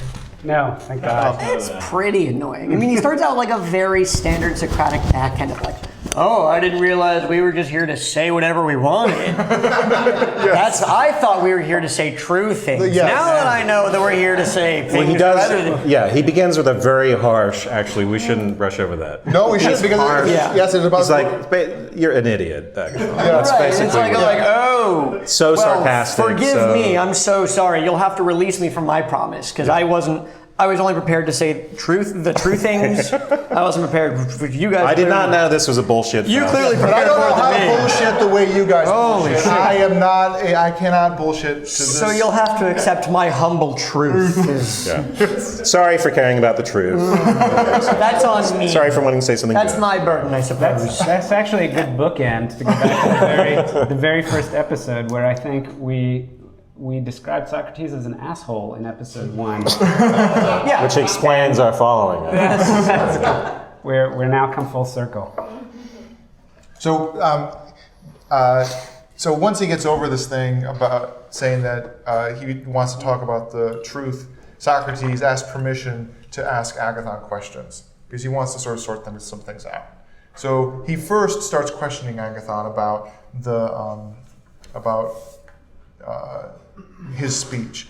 And the main thing that he does is he takes on this claim that Agathon has of love is the youngest, the most beautiful, the most virtuous, that love is an extreme, right? And that love is beautiful. The first thing... This idealized version of love. Yes, yes. And he basically says, well, is love of something or is love not of something? And Agathon says, well, love is love of something. And Why, of course, Socrates. It could not be otherwise. Yes. So he's challenging. It's love of there's a thing that is loved, yeah. yes, there is something that is loved. And the other thing was, in loving it, does that mean we want it, we need it, we desire it? He says, yes, of course. And if we want it and need it and desire it, do we have it? He says, no, we don't have it. Yeah. So he wants to challenge this possession model of love. That we Yes. talked So about. love wants the beautiful. Love cannot be beautiful. That's his whole shtick, which happens all the time. If you want something, Yes. you are in need of it, Yes. and you lack it, Yes. and you're so we get into the sort of negative or the negation element of love, which is it's if we desire something, if we have this sort of vector tendency towards something, there has to be something lacking in us to make us want it. If I want something that takes up physical space, there's no way I could already myself take up physical space, because otherwise I would not want the thing that takes up physical space. We'll cut that out.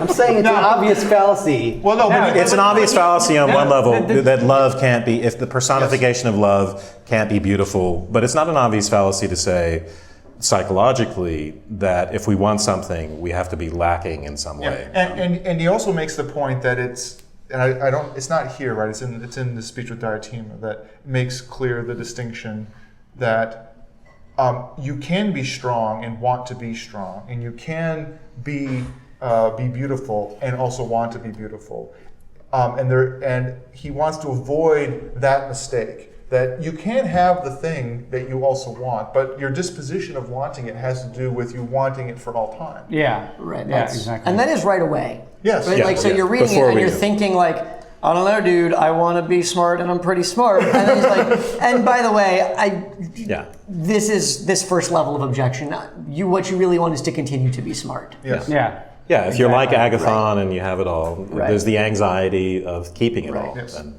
Yeah. So wanting good things, not just wanting good things, but wanting good things forever, wanting to Yes. continue to have good Exactly. things, which is, so. Yeah. And so that's the point of this interlude where he questions Agathon. It's just to establish that love actually isn't beautiful or virtuous or good looking. Right. Right. That love is It's lacking. It's a lacking. And then But then we get to the Diotima speech and we yes. get this, it's not either all, have everything or have nothing. Yeah. It's somewhere in between. Yep. There's a little bridge here just to fill in a little gap. We talked about the first three speeches focusing on the outcomes or the aspects or the effects of love. And it's actually brought up that, well, you're not saying anything about the character or the nature of love. You're talking about the effects.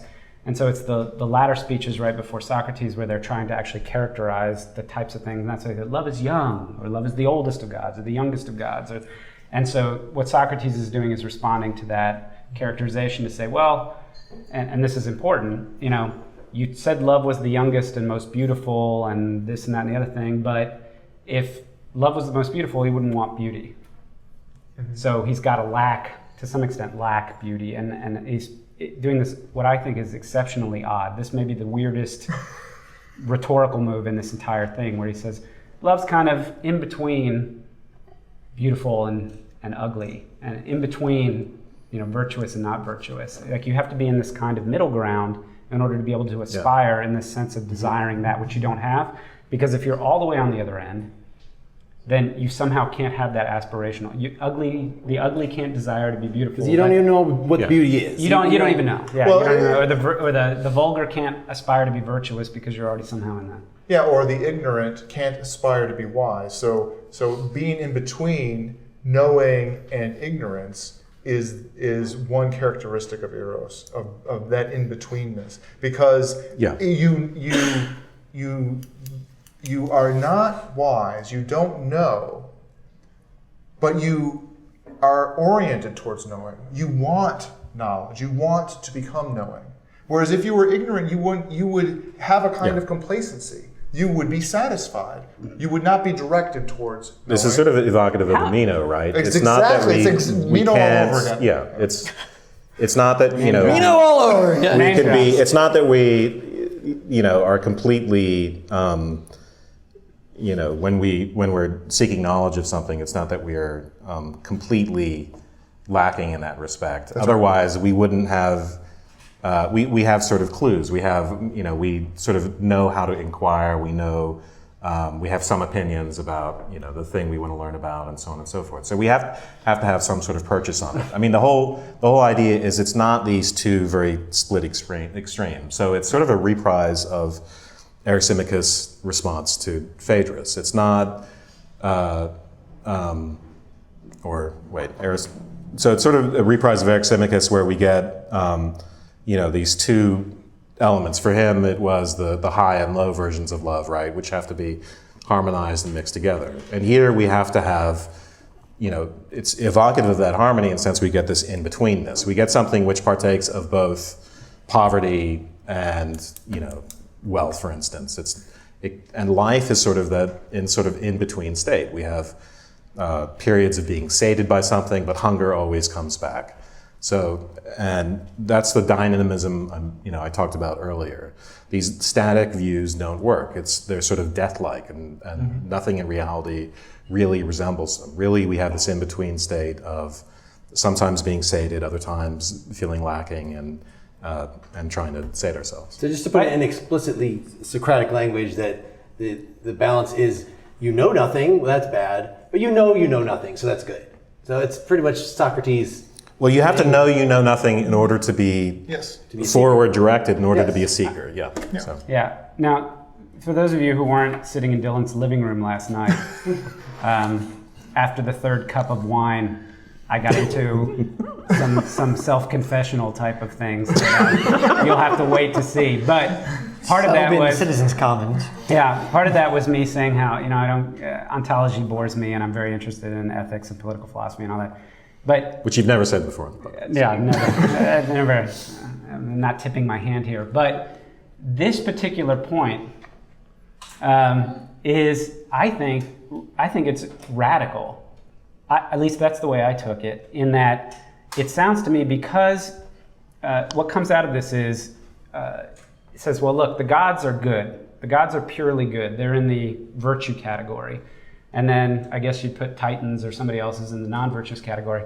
And he creates this, we're getting into Diotima's speech, but the idea that love occupies this third place in the hierarchy of gods. There's the gods, there's something else, and then there's these daemons or demons, right? That fits this. And in that sense, I think he's kind of creating an ontology which allows for the third term. It's not just an epistemic indeterminacy. It's not just I don't know this or I don't know that. It's that there are literally good, bad, and not good or bad. And when you think about how the dual, or this notion that we've created these opposites, and that the whole history of philosophy in a lot of ways is predicated on these ideas of opposites, good versus evil, right, and that sort of thing. It's amazing that this is here, I think, and that and I think it's here in a significant way, and yet at the same time, in many of the other Platonic dialogues, it collapses, and a lot of what was built out in the history of philosophy is on this idea of a dualism, or a strictly dual, or two-term nature. And there's something here, right here, that we could have grabbed a hold of, maybe because. Anyway, well, you got to mix them. Yeah, well, and it's not just a mixture of staticness, right? Importantly, Eros is actually a go-between. It's this spiritedness is not just a third category of a kind of indeterminate static mixture, but actually is dynamic. It's a becoming. It's a process, which is different than either of those two cases. And it's absolutely important. And for Socrates, his own spiritedness, his own daimon, is something that moves and animates him. In the Apology, this is what he appeals to, that Philosophy Bro related to at the beginning, that his daemon is what pushes him and is what directs him towards wanting to know more things, wanting to know things, and knowing that he does not know, just like as related in the Symposium. I agree that I think he's doing something like metaphysical, not just like, this isn't just an argument about knowledge. He's saying like, nope, third kind of thing. And that's why it stood out to me as almost like the place where I wanted the most argument. I wanted the biggest gap in how much argument I wanted to see versus how much there was. Because you're just like, how you could not know but want to know, and then there are people who don't know and don't know they don't. It was like a Rumsfeld. So you just blew through, like, you've got people who don't know but don't want to know, and then you've got people who know, and then you got people who don't know and are like, I wish I knew. So anyway, you don't have to be, you can be in the middle with everything. Moving on. And it was like, everything, nope, he's the forms. Got it, Socrates. Well, right. But what do you think about the, so he Socrates relates that he learned everything about love from Diotima. Mm-hmm. In fact, early on, we skipped over this part. Socrates claims that the only thing he knows about is love. That he is the doctor of love. Which is a way of restating the only thing I know is that I don't know. That's love right. is lack. That's exactly right. So. That's exactly right. So I mean, in Greek, if you said I was a physicist or if I was a doctor, the way it's written in Greek is ta erotica. Right, I am the knower of love. like I would be the knower of physics. And Socrates initially claims that this is the only thing that I know. And just before he relates this, he says, I don't know why I was crazy man to say that, because I can't possibly live up to that. But the person he learned it from was Diotima. At least that's what he says. And who he's just made up on the spot. he's just made it up. But interestingly, she is a woman and A priestess. a priestess, and she teaches him about love, and then part of it is he then relates a speech of hers. So he starts off talking about his relationship with Diotima. Wait. What I skip? No, you didn't skip. There's another important point. She doesn't just teach him about love. She teaches him about love in the Socratic style. Yes. He learned his own annoying, painful It's like the only thing he can do. This is in many ways a very if I Luce Rigre or Chris Davis, this is the most subversive feminist text in the history of philosophy in a certain way, if you want to read it that way. The interrogation comes from the feminine. Absolutely. No, I'm just saying that everything that we have ascribed to Socrates, he in turn ascribes to Diotima. Well, Yes, that's exactly right. he's midwife. I mean, this isn't the only place where he emphasizes his That he's a midwife? femininity. That Yes. the femininity is what's functioning in him when he's, Yeah, absolutely. So after sort of giving sort of his introductory background and talking about Diotima, he then gives a speech that he says, well, this is what Diotima told me, and basically gives a speech in her voice, right? And you have to, In her voice, in his voice. Like, yeah, her voice and his voice, and of course, this is Apollodorus saying that Aristodemus, Relays a dialogue. Right, relays a dialogue. And then I said this, and then she said that. Yes, but what I was thinking about that speech was the myth, the origin myth at the beginning, and with where Eros is born from, about what you just said about that. It seemed to be a case where there's a little bit more content and not just walking by. I mean, it's told in the form of a myth. poverty and resource. Poverty and resource, yes. So Eros is born out of poverty, which is pena, and resource, which is poros, and is the child of them, and born on the day that Aphrodite was born, yes. So we get reproduction.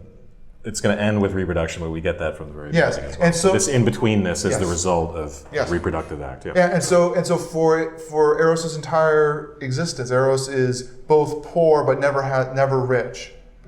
Always has something, always has resource, but never has enough, and is always in between. And striving. And striving. Yeah.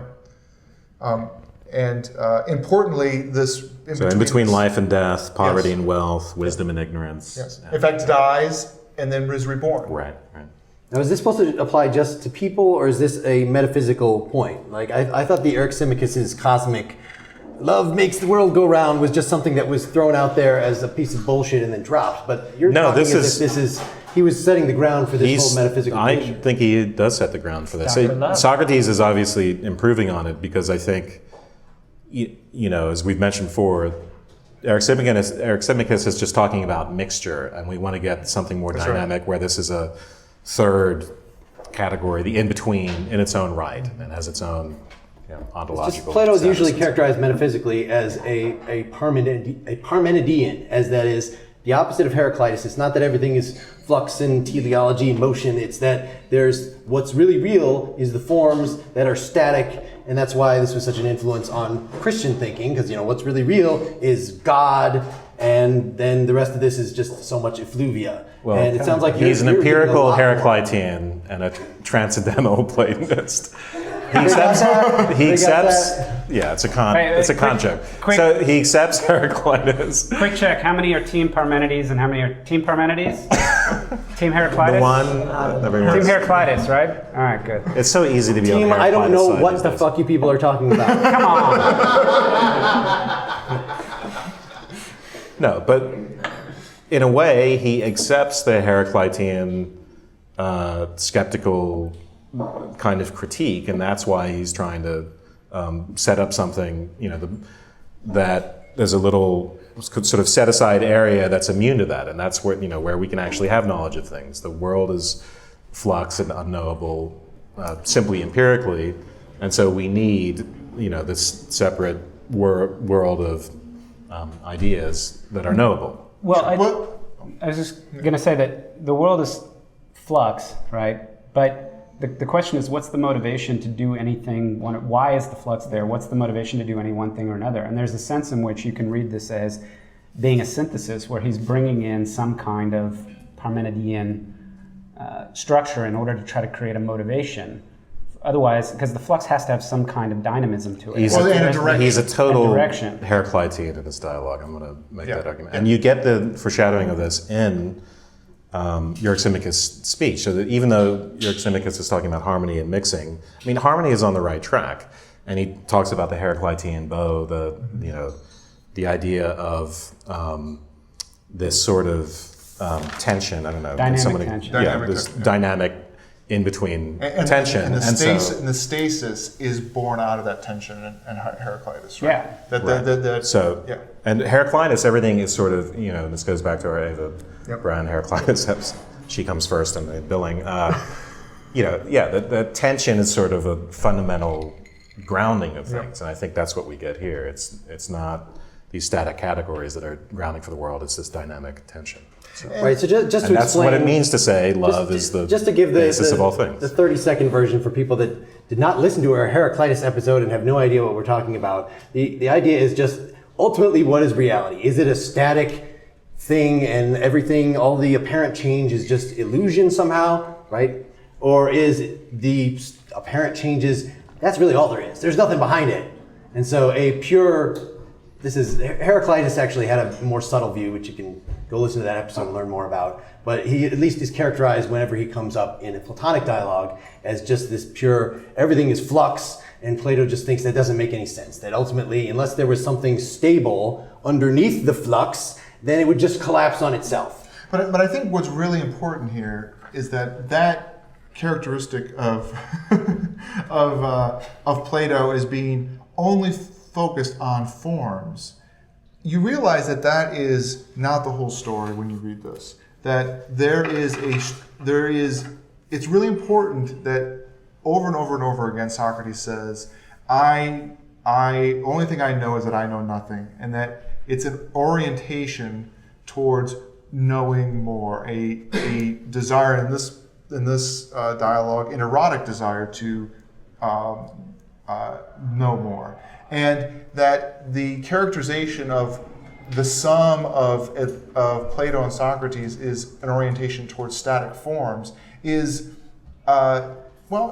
it's missing something that is plainly there when you read the dialogues. Yeah, and the kind of static notion aligns with this kind of theory of the possession theory of love, which he's rejecting, which he starts out sort of it's really more Agathonian, critical of Agathon, but it really also applies to Aristophanes, because for Aristophanes it's about possession of the other half. It's again, and there's that little remark in the beginning of the dialogue, if only knowledge or teaching were like pouring water into another vessel. That's another sort of static conception of what it means to learn along these lines.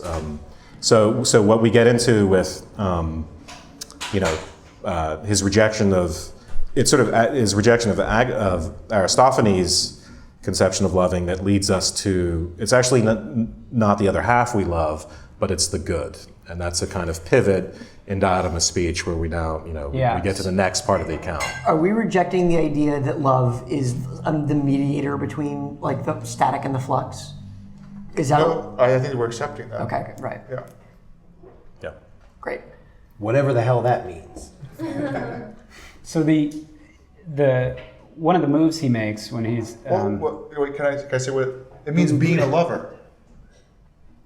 Love that love is not directed. Is not the beautiful. It's the activity of being a lover. That's what the in-betweenness is. Yeah. It's that dynamic. It's not possession of beauty. It's a vector. It's a directedness towards the beauty that we lack, but it's still a directedness. I understand that, but I still don't think that that counts as a reasonable sounding metaphysical position to say, you know, like I was just describing, that there's this Why? flux of That's like appearances process and philosophy. Right? and my loving means I'm directed toward. Isn't Isn't this static just and something divine. like process Yeah, philosophy exactly. and saying it's, you know, Yeah. It's activity, it's becoming. Any Whitehead Love scholars supervenes on in the room? dispositions. Like that was No, but easy. I think I mean, I think he gives a very. By the way, this is kind of the denouement. So if you're still awake, no, I think we still haven't quite gotten the end of we're not there yet. Diotima's We haven't speech. actually gotten to the Socrates' actual view. We need to get to reproduction before Yes, we have to do that. okay. Well, but there's the fact that this is somehow kind of a inductive process. Can we go there now, or is that? Yeah, Sure. Okay. So he tries to tie it back in to some of the speeches we heard earlier, where he says, okay, let's start with you're the lover and you love a beautiful person, right? It's that love of that physical beauty. And he says, so you'll love a beautiful person and you'll realize there's lots of beautiful people. And you'll realize that there's nothing really particularly special about that particular beautiful person, that what you love is physical beauty. And so then you start loving all beautiful people, right? that's when you know you've made progress. That's when you know, when you're a Wilt Chamberlain. When you're when you're promiscuous, you've gone up a It's level. not literally loving all beautiful people. No, but when you realize that what you love is physical beauty and not that particular beautiful person, I'm not into you've her made because of the way she progress. looks. I'm into her because of the way anyone could look. No, you're right. I didn't mean to. Right. I didn't mean to imply that you were that shallow. Sorry. And then you kind of, if you're, you know, if you're the right kind of soul, whatever the right criteria is, you can say, okay, well, I realize I love beauty, but it's it's transient. You know, beauty comes and goes in individuals, and you transcend the love of physical beauty to the love of a beautiful soul. And I don't know if you go through that whole individual and collective phase again, but you go from loving the, you know, individual physical beauty to some sort of like more transcendent beauty. And then you're able to then go beyond that and talk about love of beautiful things. I mean, beyond just souls, but also, other sorts of things. And Well, laws and customs, Beautiful basically laws, things that beautiful- you know about. So, Yes. yeah. and ultimately, the point is you're climbing the ladder of beauty, the ladder of love, Abstraction. of beauty, which is also going from the particular to the abstract, and you will end up where? Crowd response? You'll end up at beauty itself, right? The form of beauty, which is not used. They don't use the word form, right? But, And the good.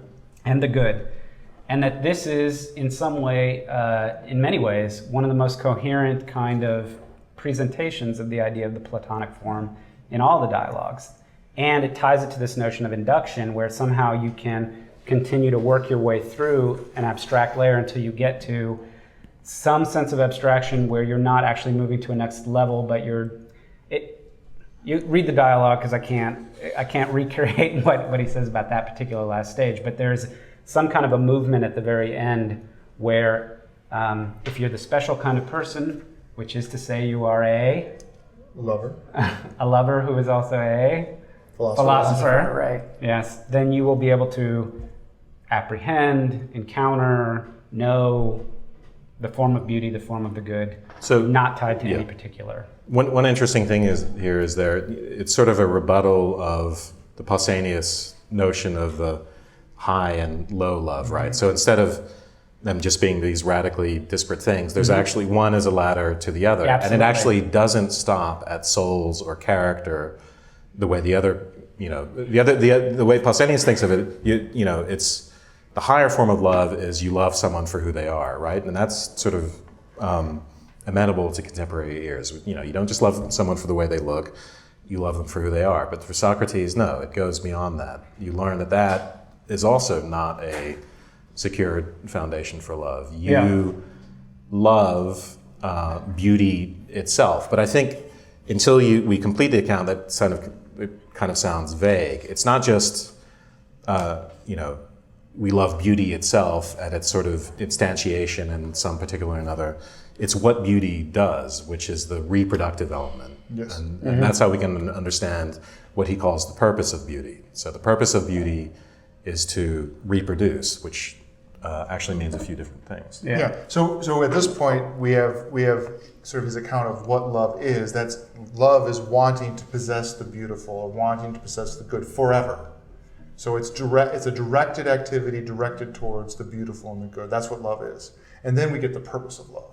This is like, I also want to say, like, while this is a response to a lot of those other ideas, we've convicted a lot of those other ideas of being self-serving, and this is like pretty self-serving, I think, what we get at Socrates. Like, Socrates is like, well, love is wanting beauty, and then it goes higher and higher, and everyone's like, is he going? Yeah, he's going to the forums. It's like, and then you love beauty everywhere, and then you love, and it's like, here it comes. Then you love beauty itself, and that leads you to love wisdom, and I don't know what kind of person would love wisdom. I mean, what would you even call that? I don't know, but I'm not. Maybe I'm one of those. I don't know. Yeah. But there's an element of plausible kind of self-help in this as well, because it's the reproductive element is actually important in relationships. It's not just, oh, here's a great soul, and now I love them forever. I mean, it reminds me of some study I saw recently where they came out with something that said people who sublimate together stay together longer, and there's some element people who sublimate together. Yeah, people who have common interests. It doesn't rhyme. Stay together. Just leave it at stay together. Yeah. What does that mean? People who have common interests and love, they have something else that they both love. They can't just love each other. There has to be a third thing that they both love to do together.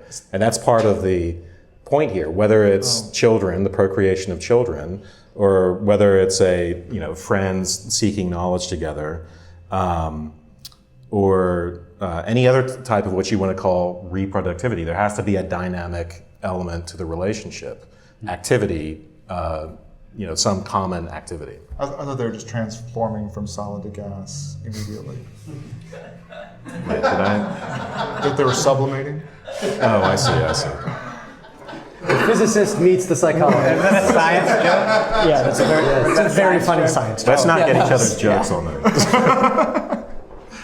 So this is probably the Shed single their mortal most. coils. Sorry. This is probably the single most influential insight in the Symposium, that when you love somebody, as much as anthropologists or psychologists might tell you that it's just animals and you'll be attracted to anybody of a certain physical type that is near you, the actual experiences of love is transcendent, that even if you have them right there, you just want more. You want to eat them. You want something, and you can't even name it. And that's, you see God through them. It's really become something. So, you want to be immortal. Again, he's elaborating on the Aristophanes account, right? Aristophanes said, it's not just sex we want, it's merger. No, it's not merger we want. Merger is actually scary, and merger is death. You don't just want to merge with the other person. You want that individuality, and you want the in-betweenness that he talks about. You want that dynamic continuing to live. And that's where reproduction comes in. Reproduction in the presence of beauty is what it's all about for Socrates. I think the what reproduction does in this context, if you think about the terms, if you think of it in terms of, I want this, and if I possess it, I will be happy, or I will. So you want to possess the other. You want to possess the other person, and this is really a very strong condemnation of that. Yeah. That point of view, to say possession is not enough, and even going beyond possession for all time, which was the notion we brought up earlier, that desire is either desire of a lack of something, or it's a desire to have something that you have forever. What he's saying is, no, true love goes beyond possession to the extent that you want to perpetuate. You want to go beyond your own existence, beyond your own, and perpetuate this thing forever.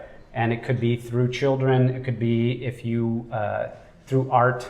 It could be through virtue. The beloved is your muse. But also, but it ends with it's through virtue, which again, it's love. I was going to say praise of love is about right, but it's about virtue. So he talks. The highest thing is that for love is to give birth to virtue in a person. That is really the ultimate. And cities, though. Okay. Isn't it the greatest, most beautiful part of wisdom deals with the creation of cities and households? Well, but that's at stage 2 of the ladder. Yeah. That's an extension, isn't it? Of the Yeah, fair enough. Create virtue in the individual versus in the community, or the. So So you're with your beloved, and it excites you. Even just the thing that you might like to do together is even just be together, have a conversation. That this person that is your love is the one that really gets your mind going. That really gets you. If you're artistic, then you'll use them as your muse. If you're not, then there are many other things that you might do in reaction to that. Yeah, I mean, relationship problems revolve to some extent around these problems of possession and merger, right? People who are too boundaryless, or there's too much boundaries, they're too distant from each other, or they can't love someone for a long time because they love the chase and possession is boring. And that's where being in the in-between position of being a seeker and being co-seekers, let's say, instead of co-sublimators, is an important part of love, which I think, is a great philosophical and psychological insight in this, in this dialogue. It's really impressive how sort of scientifically disposed the dialogue is, especially Socrates' part. He's clearly trying to explain as much as he possibly can about what he knows about love. It's not, right? I mean, so obviously some of the poetic accounts were very strange, but he's very much taking into account and love makes us want to have kids, which doesn't make a whole lot of sense at a first pass, so let's talk about exactly why that's going on. Or love doesn't seem to consist in these deviant ways of having relationships, like possessing, so what could explain all of this? And love is also the thing that makes us want to attain anything. It wants us to create cities, wants us to that kind of immortality. It's interestingly, importantly, directly rooted in our physical experience, but it transcends outside of our physical experience. Yeah, and I think again, we even though we've sort of emphasized sublimation and doing let's say artistic things. Again, I think that's still not the whole way up the ladder. It is really about this concept of virtue, which is why the last speech that Alcibiades gives makes sense, because that speech is about Socrates as a paragon of virtue. So it completes the speech. Yeah. Before we jump to that, so one of the points that connects the giving birth and the ladder of beauty is this. Technically, however, it is impossible for the soul to conceive in the presence of anything ugly. Ugliness, after all, is totally out of tune with the numinous. And in this divine right, there can be no threat of discord. Beauty, on the other hand, is very much in harmony with the divine. So just look, to be critical for a second, yes, I like the idea that you are my beloved and you excite me to create art and things, but aren't people also excited by the ugly? Isn't tragedy also something that gets you going? I mean...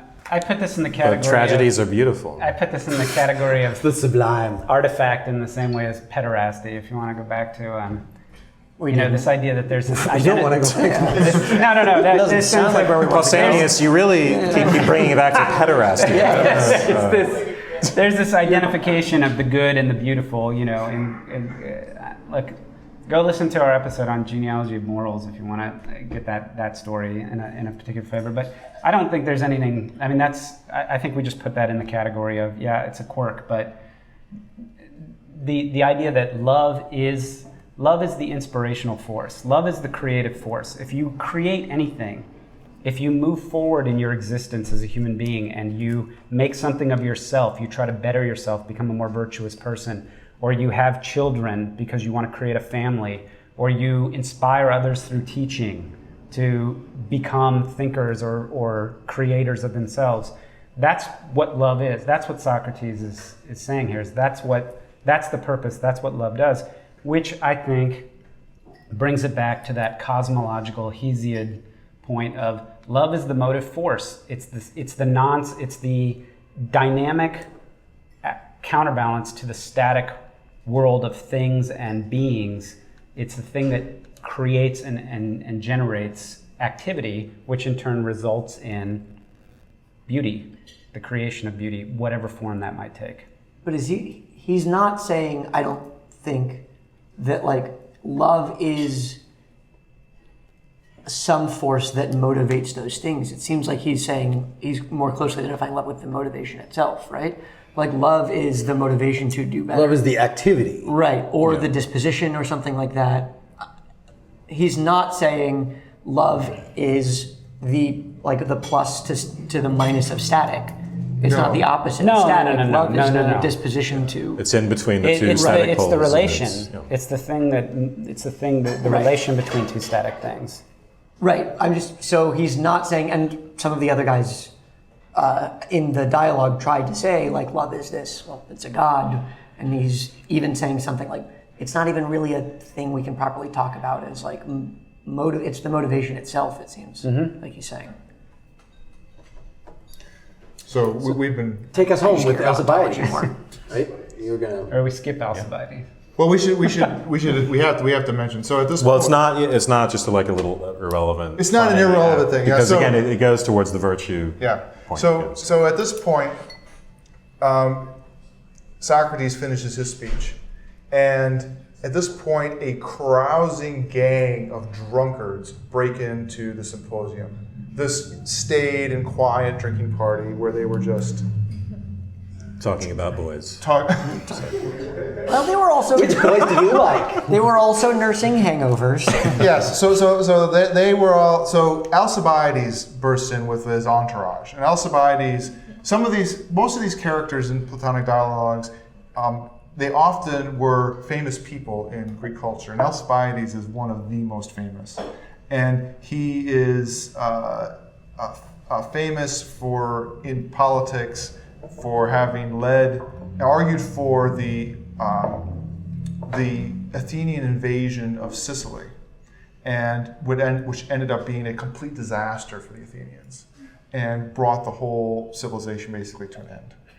And Alcibiades is one of the great leaders, great political leaders. This is also a theme in the Platonic dialogues. There's a lot of the people that Socrates interacts with are the young men who are going to be or are leaders in Athenian society, which is why he's brought to trial, right? Because some of the people who are their fathers think that he's a troublemaker because he's pushing them to do things that are different than what they think they ought to be doing. Right. So the corruption of the youth, in particular, Yes. this was, he argued that we should attack Sicily, and then for some various reasons he was going to be arrested, so he left town, and so they attacked Sicily without him, and it was a disaster, and so they blamed him. Well, in fact, Socrates. the reason that he was arrested was because he was accused of desecrating the Hermes, which are these statues that sit outside of everybody's houses. And one account is that this symposium, this story, takes place on the night in which Alcibiades was supposed to have desecrated the Hermes. Wow. And that this is an account for why he was not the one that did it. But This is alibi? yes, this Alcibiades. So anyway, that's getting a little bit. But so Alcibiades bursts in. He's completely drunk. He's got an entourage with him. He doesn't even notice that Socrates is there. And he greets Agathon, and he gets himself, he's going to give Agathon a wreath, and he sits down next to Agathon, and then he turns, and Agathon says, oh, well, there's room for 3 of us on the couch. He's like, well, who else is here? He turns and looks at Socrates, and he leaps up, and he says, you're always wherever I am. You are constantly cursing following me around. And he leaps into this kind of drunken speech about how Socrates is his worst tormentor as a lover. Well, but also the greatest thing they since say, sliced bread. But the they make him greatest make thing a since speech. sliced bread. Huh? They ask him to make a speech. They Yes. said, look, you Yes. just broke on, we were giving all these speeches. Now you tell us about love. And he says, well, I'm not going to tell you about love in general. I don't know what the hell that is about. But I can tell you about my experiences with Socrates and what kind of guy he is. So he insists on giving a speech, not in praise of love. Everybody else is giving a speech about love. He's going to give a speech in praise of Socrates. That's what he's going to do. Whom he loves. Whom he loves. And so it's a drunken speech, though pretty well articulated for a drunken speech. So it's like drunk dialing, except in front of a lot of people. And Yes. And so we get some things about Socrates frustrating him because Socrates won't give in to his physical desire. Yeah, so Alcibiades wants him, Socrates won't. In fact, he tells a story that he says he's never told anybody else, which is there was this, he had this time alone with Socrates, and he embraced him, and they in fact slept together, but nothing happened. He says, I swear to God, nothing happened, and it was horrible. Right. That's what Alcibiades said. Again, like adolescence. Right? Yeah, it has a very like teenage adolescent sort of feel to it, where he's like, well, I was like, we should hang out sometime, and I asked him, and then we did hang out, nothing happened, so I was like, hey, let's wrestle, and then we wrestled, and like he kept beating me, and I was like, finally, and then that didn't happen, so then I was like, you should come over and I'll make you dinner, and I like cook for him and everything, and that like, and then we just sat on the couch and he left, so then I was like, that didn't work, so I had him come over for dinner again, and then we were just sitting on our couch talking, and I was like, Socrates,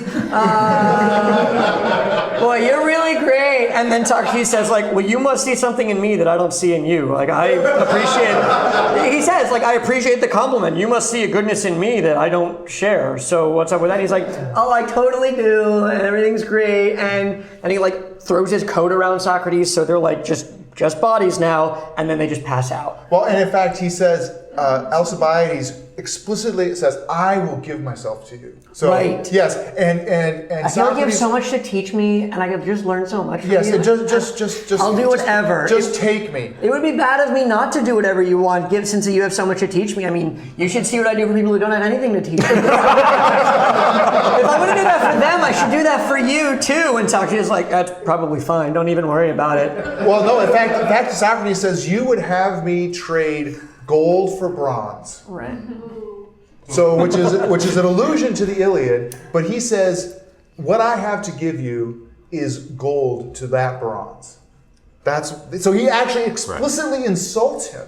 And then Alcibiades goes, okay, great. Like, thinks that's, okay, great. So now let's share clothes. Like, just misses that. So next time you're about to say, it's not you, it's me, say that instead. Right. That would be, I have gold, and you have bronze, and that's on me. And then he finishes with like, so watch out for him is all I'm saying. Like, he's going to use you. And Socrates is like, that's not what our relationship is. What are you doing? Oh, Well, but So some of this- tragedy, right. though, the tragedy, according to Alcibiades, is that he gets that Socrates is a great teacher, and he understands he is he's not on the bottom.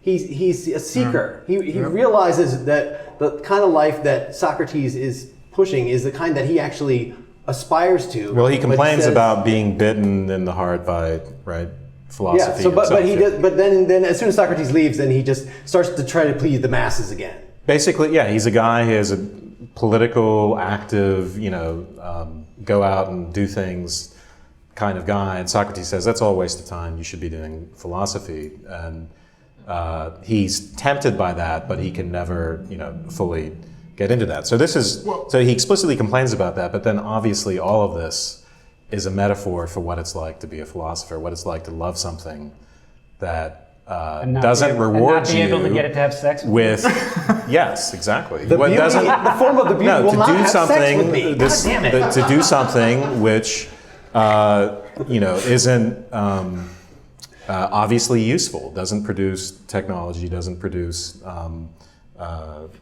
these sort of other gratifications. So It doesn't fulfill desire. Philosophy is the study of that which doesn't fulfill desire. Of being a lover. you are always in the position of a seeker. You never get these fully satisfying answers to your questions. You are warned. Philosophy will never go to bed with you, no matter how hard you try. Philosophy will never go to bed with you. All right. So If you're unsatisfied by our it's discussion not. today, This isn't. that's just the way it works. Sorry. Yeah.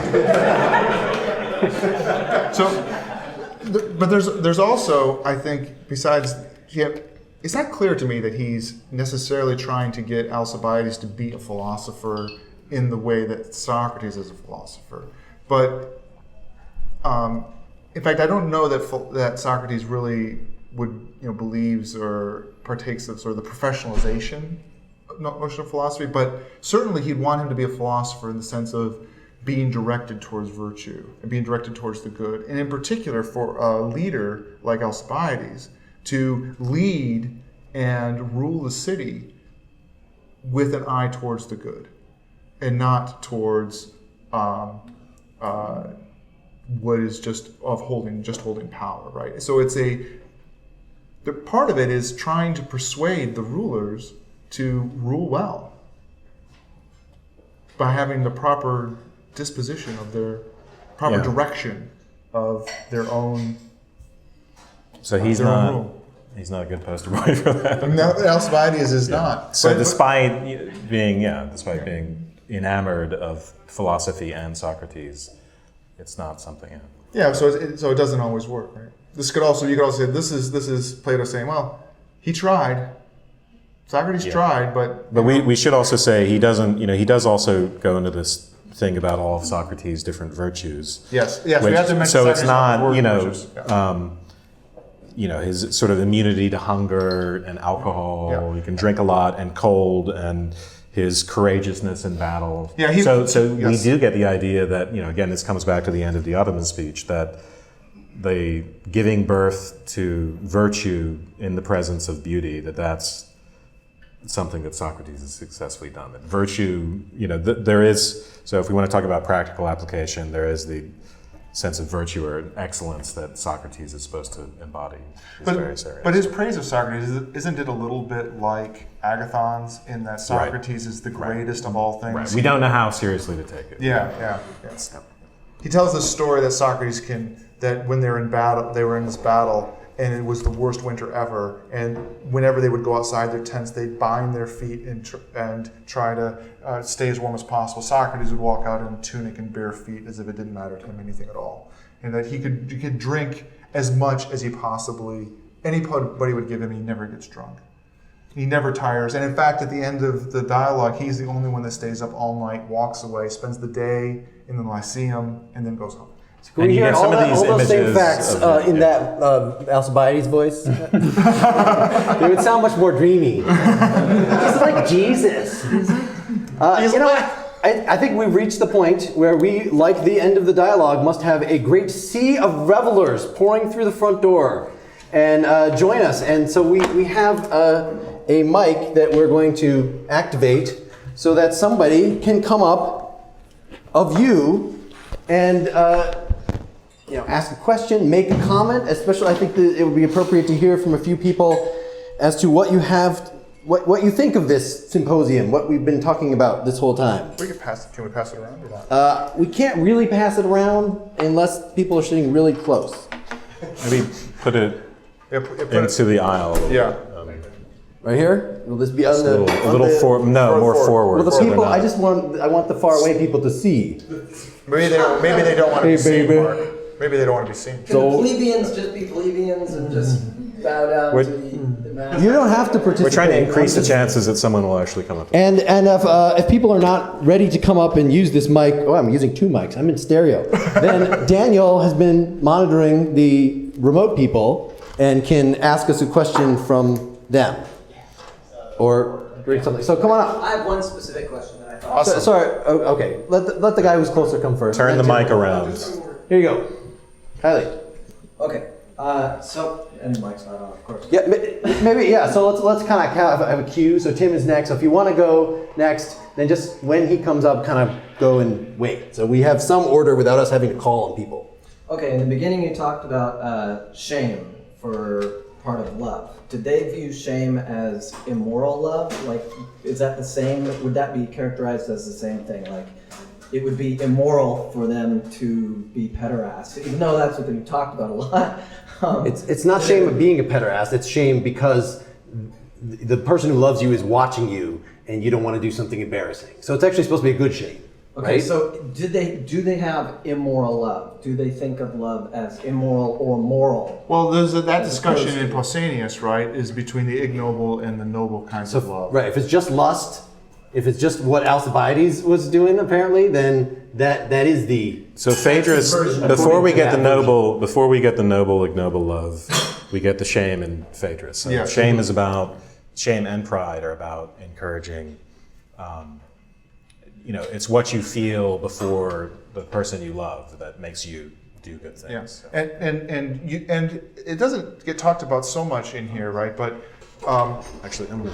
even though eros is the activity that is directed towards the good and always towards the good, Socrates will say, and Plato in his voice will say, that we never truly desire anything that is not good, right? And so, and it might be to the extent that we do bad things, it's a misalignment of our desire, right? So, yeah.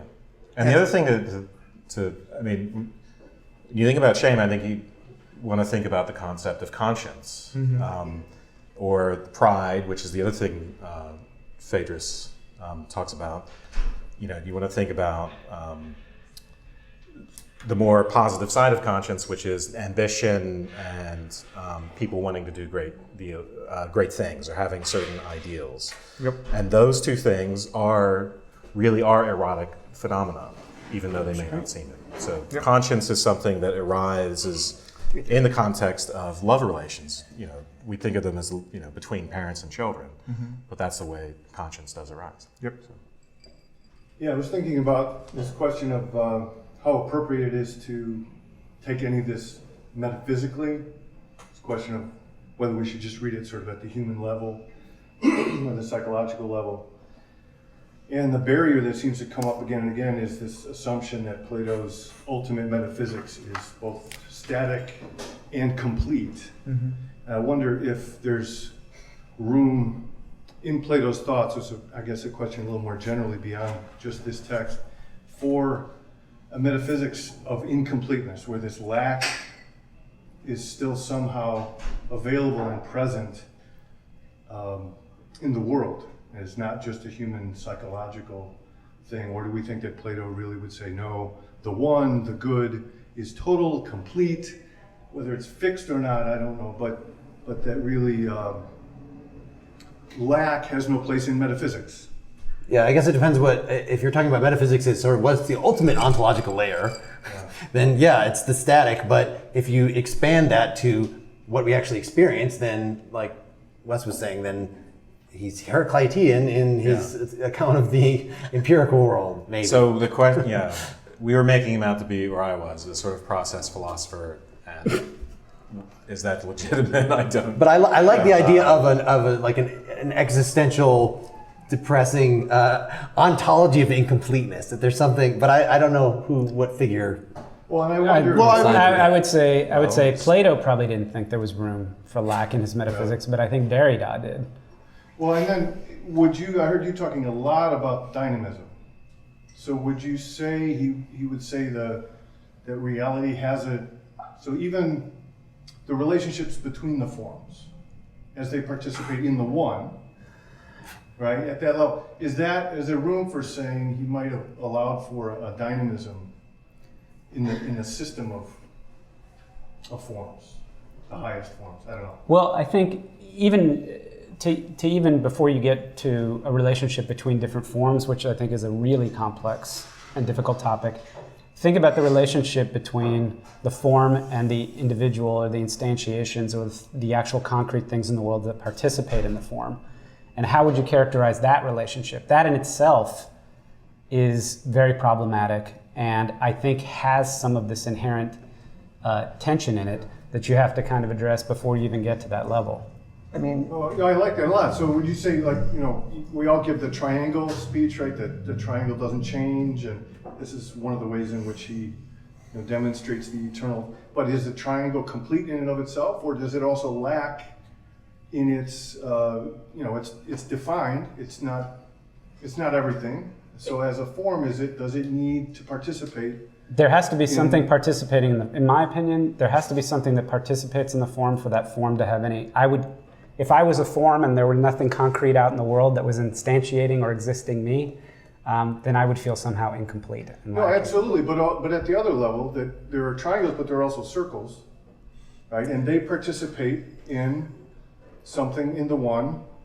Yeah. So questions like these, the answer is we don't know. Are what, and they're what Aristotle used to sink Platonic metaphysics, right? So that's a good question, and one that Aristotle was like, and you don't have answers for those. So you're onto something, and that something was like, Aristotle was like, yep, that's Great question. Isn't that the question? Well, but Thanks, Tim, for bringing Aristotle into the conversation. Name dropper.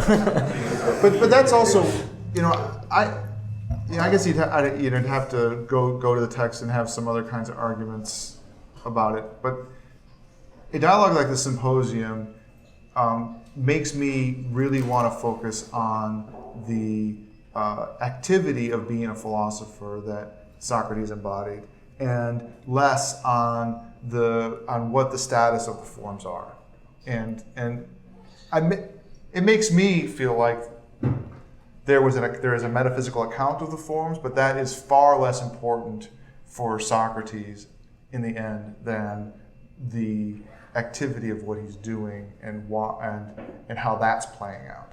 It's almost like it could be a myth. It could be like the myth of or Aristophanes' myth or something like that. It could have that kind of status.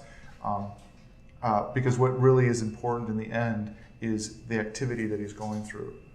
Right, stuff we don't see until we're dead, till we're out of the cave, and so the most we can say is some kind of vague stuff. But they're concepts that also serve functions like a limit in calculus and an infinitesimal in calculus, depending on which way you go.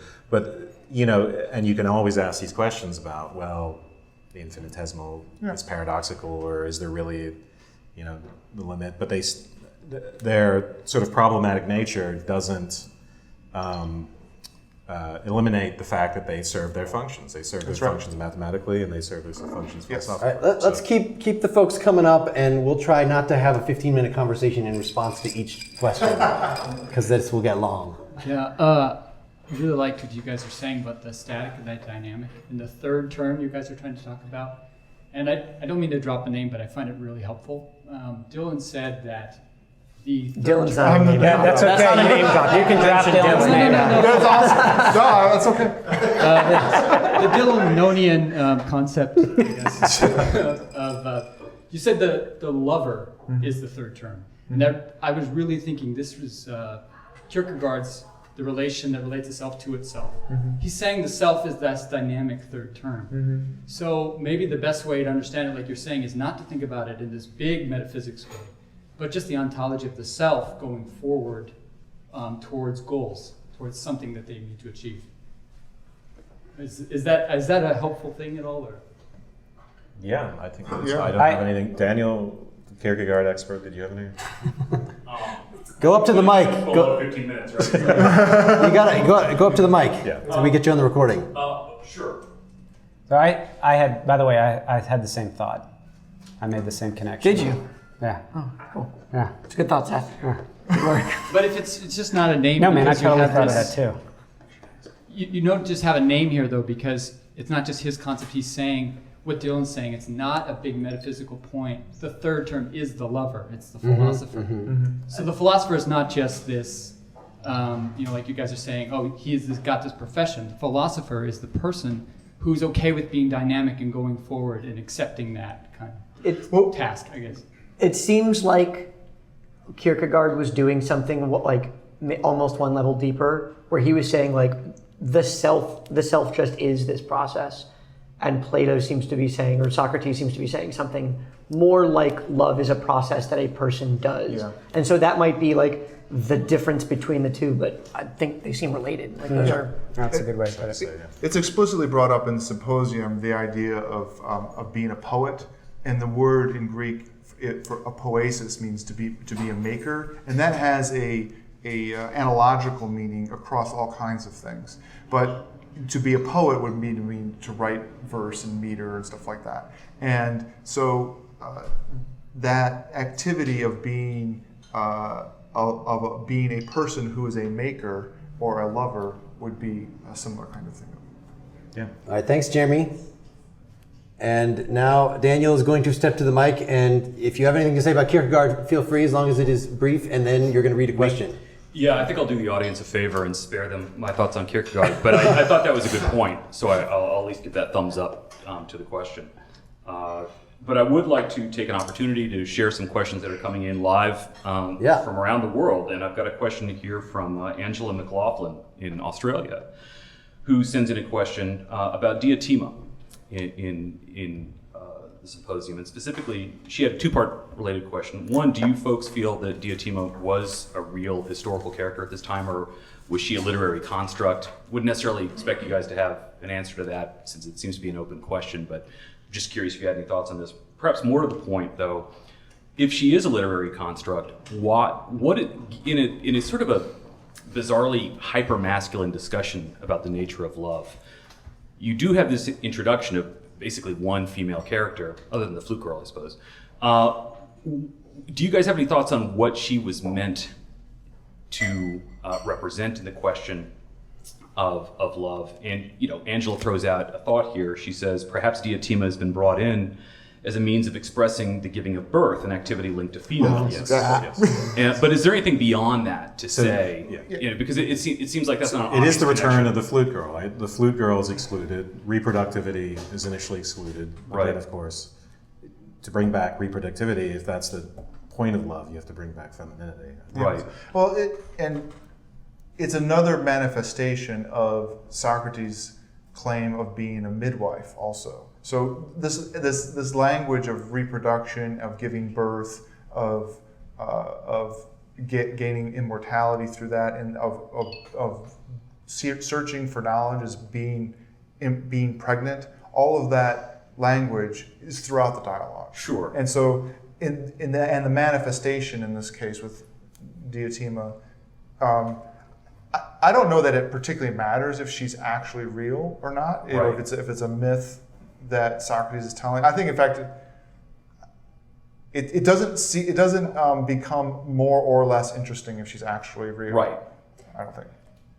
I think the fact that she's a priestess, and I will give Linda Walsh, our recent guest, credit for this insight, but that that female and priestess, it's the gods, it's other, it's a language that you guys talking in this symposium aren't going to solve this. We need something more God connected to hook us up with the correct answer. To the question of whether, sorry, Seth, go ahead.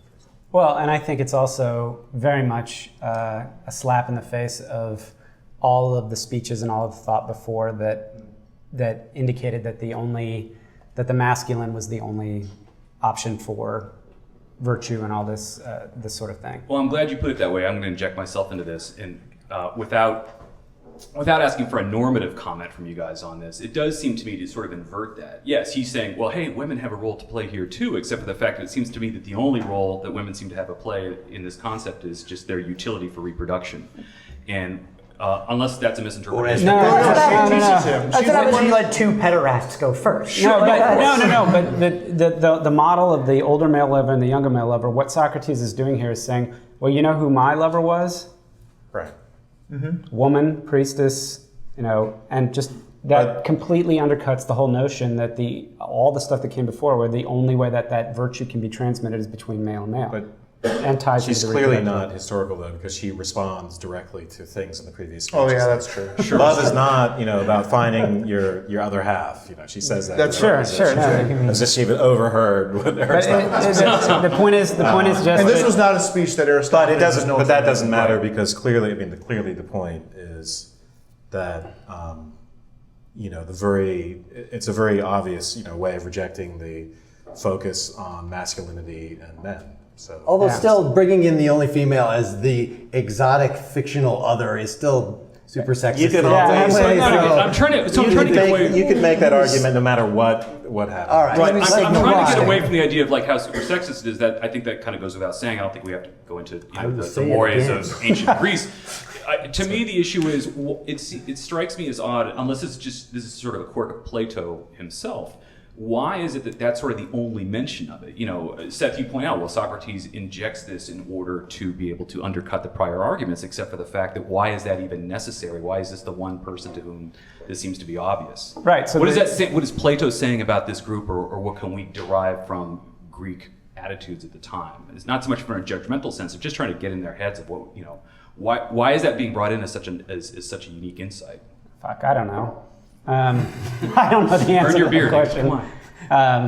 I don't honestly know the answer to that question, but I can say, you could have, Plato could have written another dialogue that was between Diotima and Socrates, right? He could have taken a very different tact. He could have featured female characters in other dialogues and yet. Right.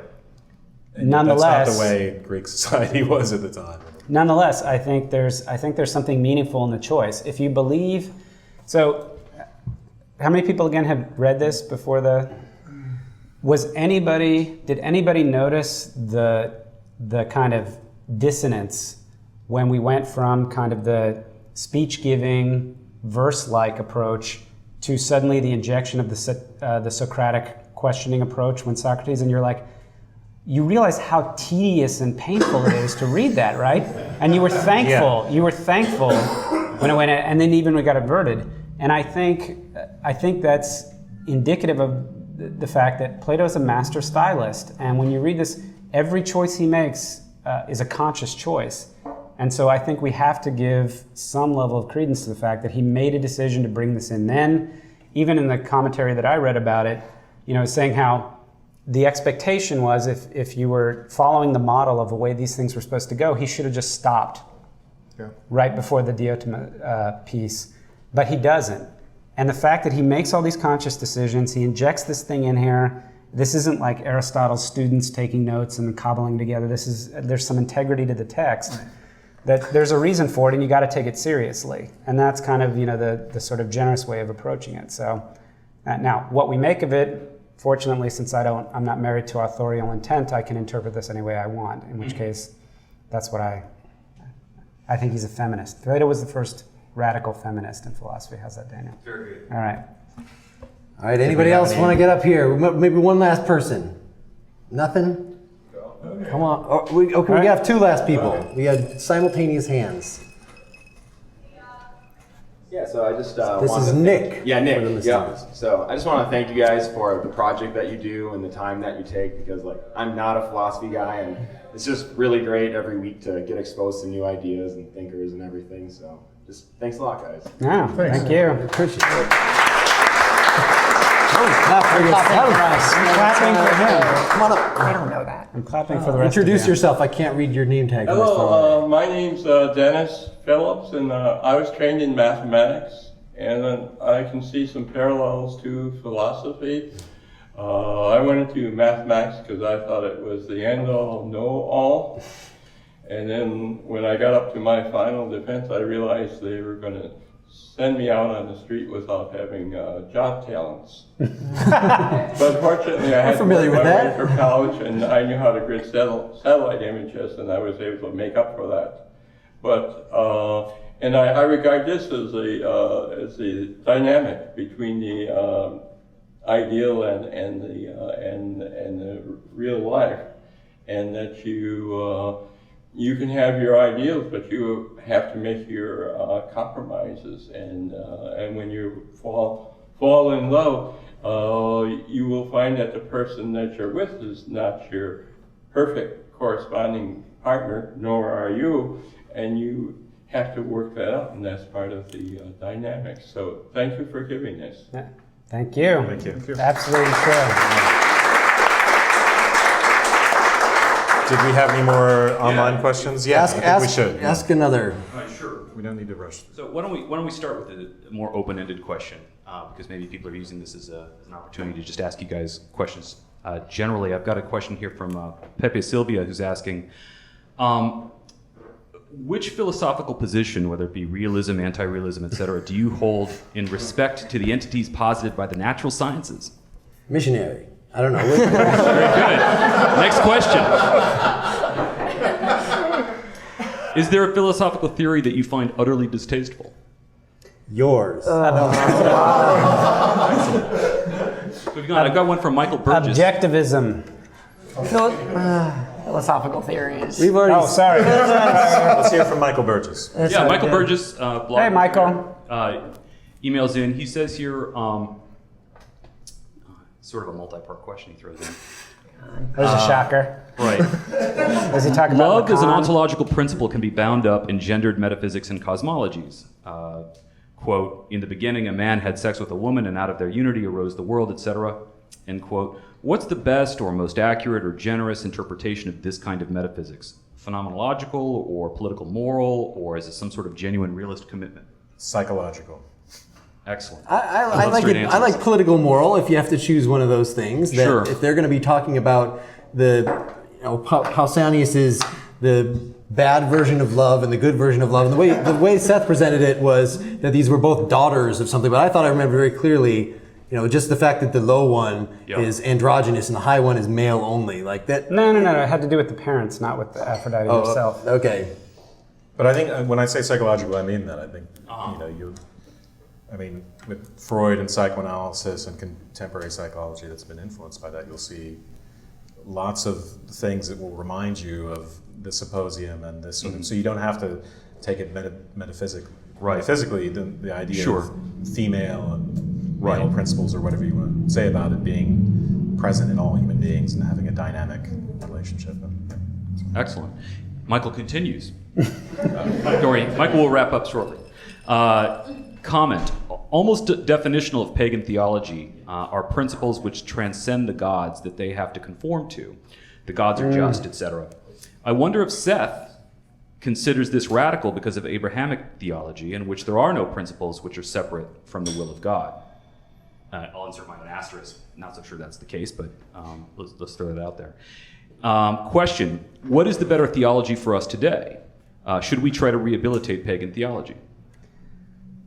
Oh, God. All right, so I'm 15 minutes or less. Listen, I'm not going to touch the rehabilitating pagan theology, but I will say that if you want to talk about Abrahamic religion, it's not the case that God decides what's good, at least not strictly speaking.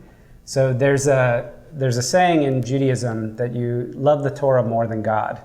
And what that means is that you love the revealed word more than you love the idea or the personification of God.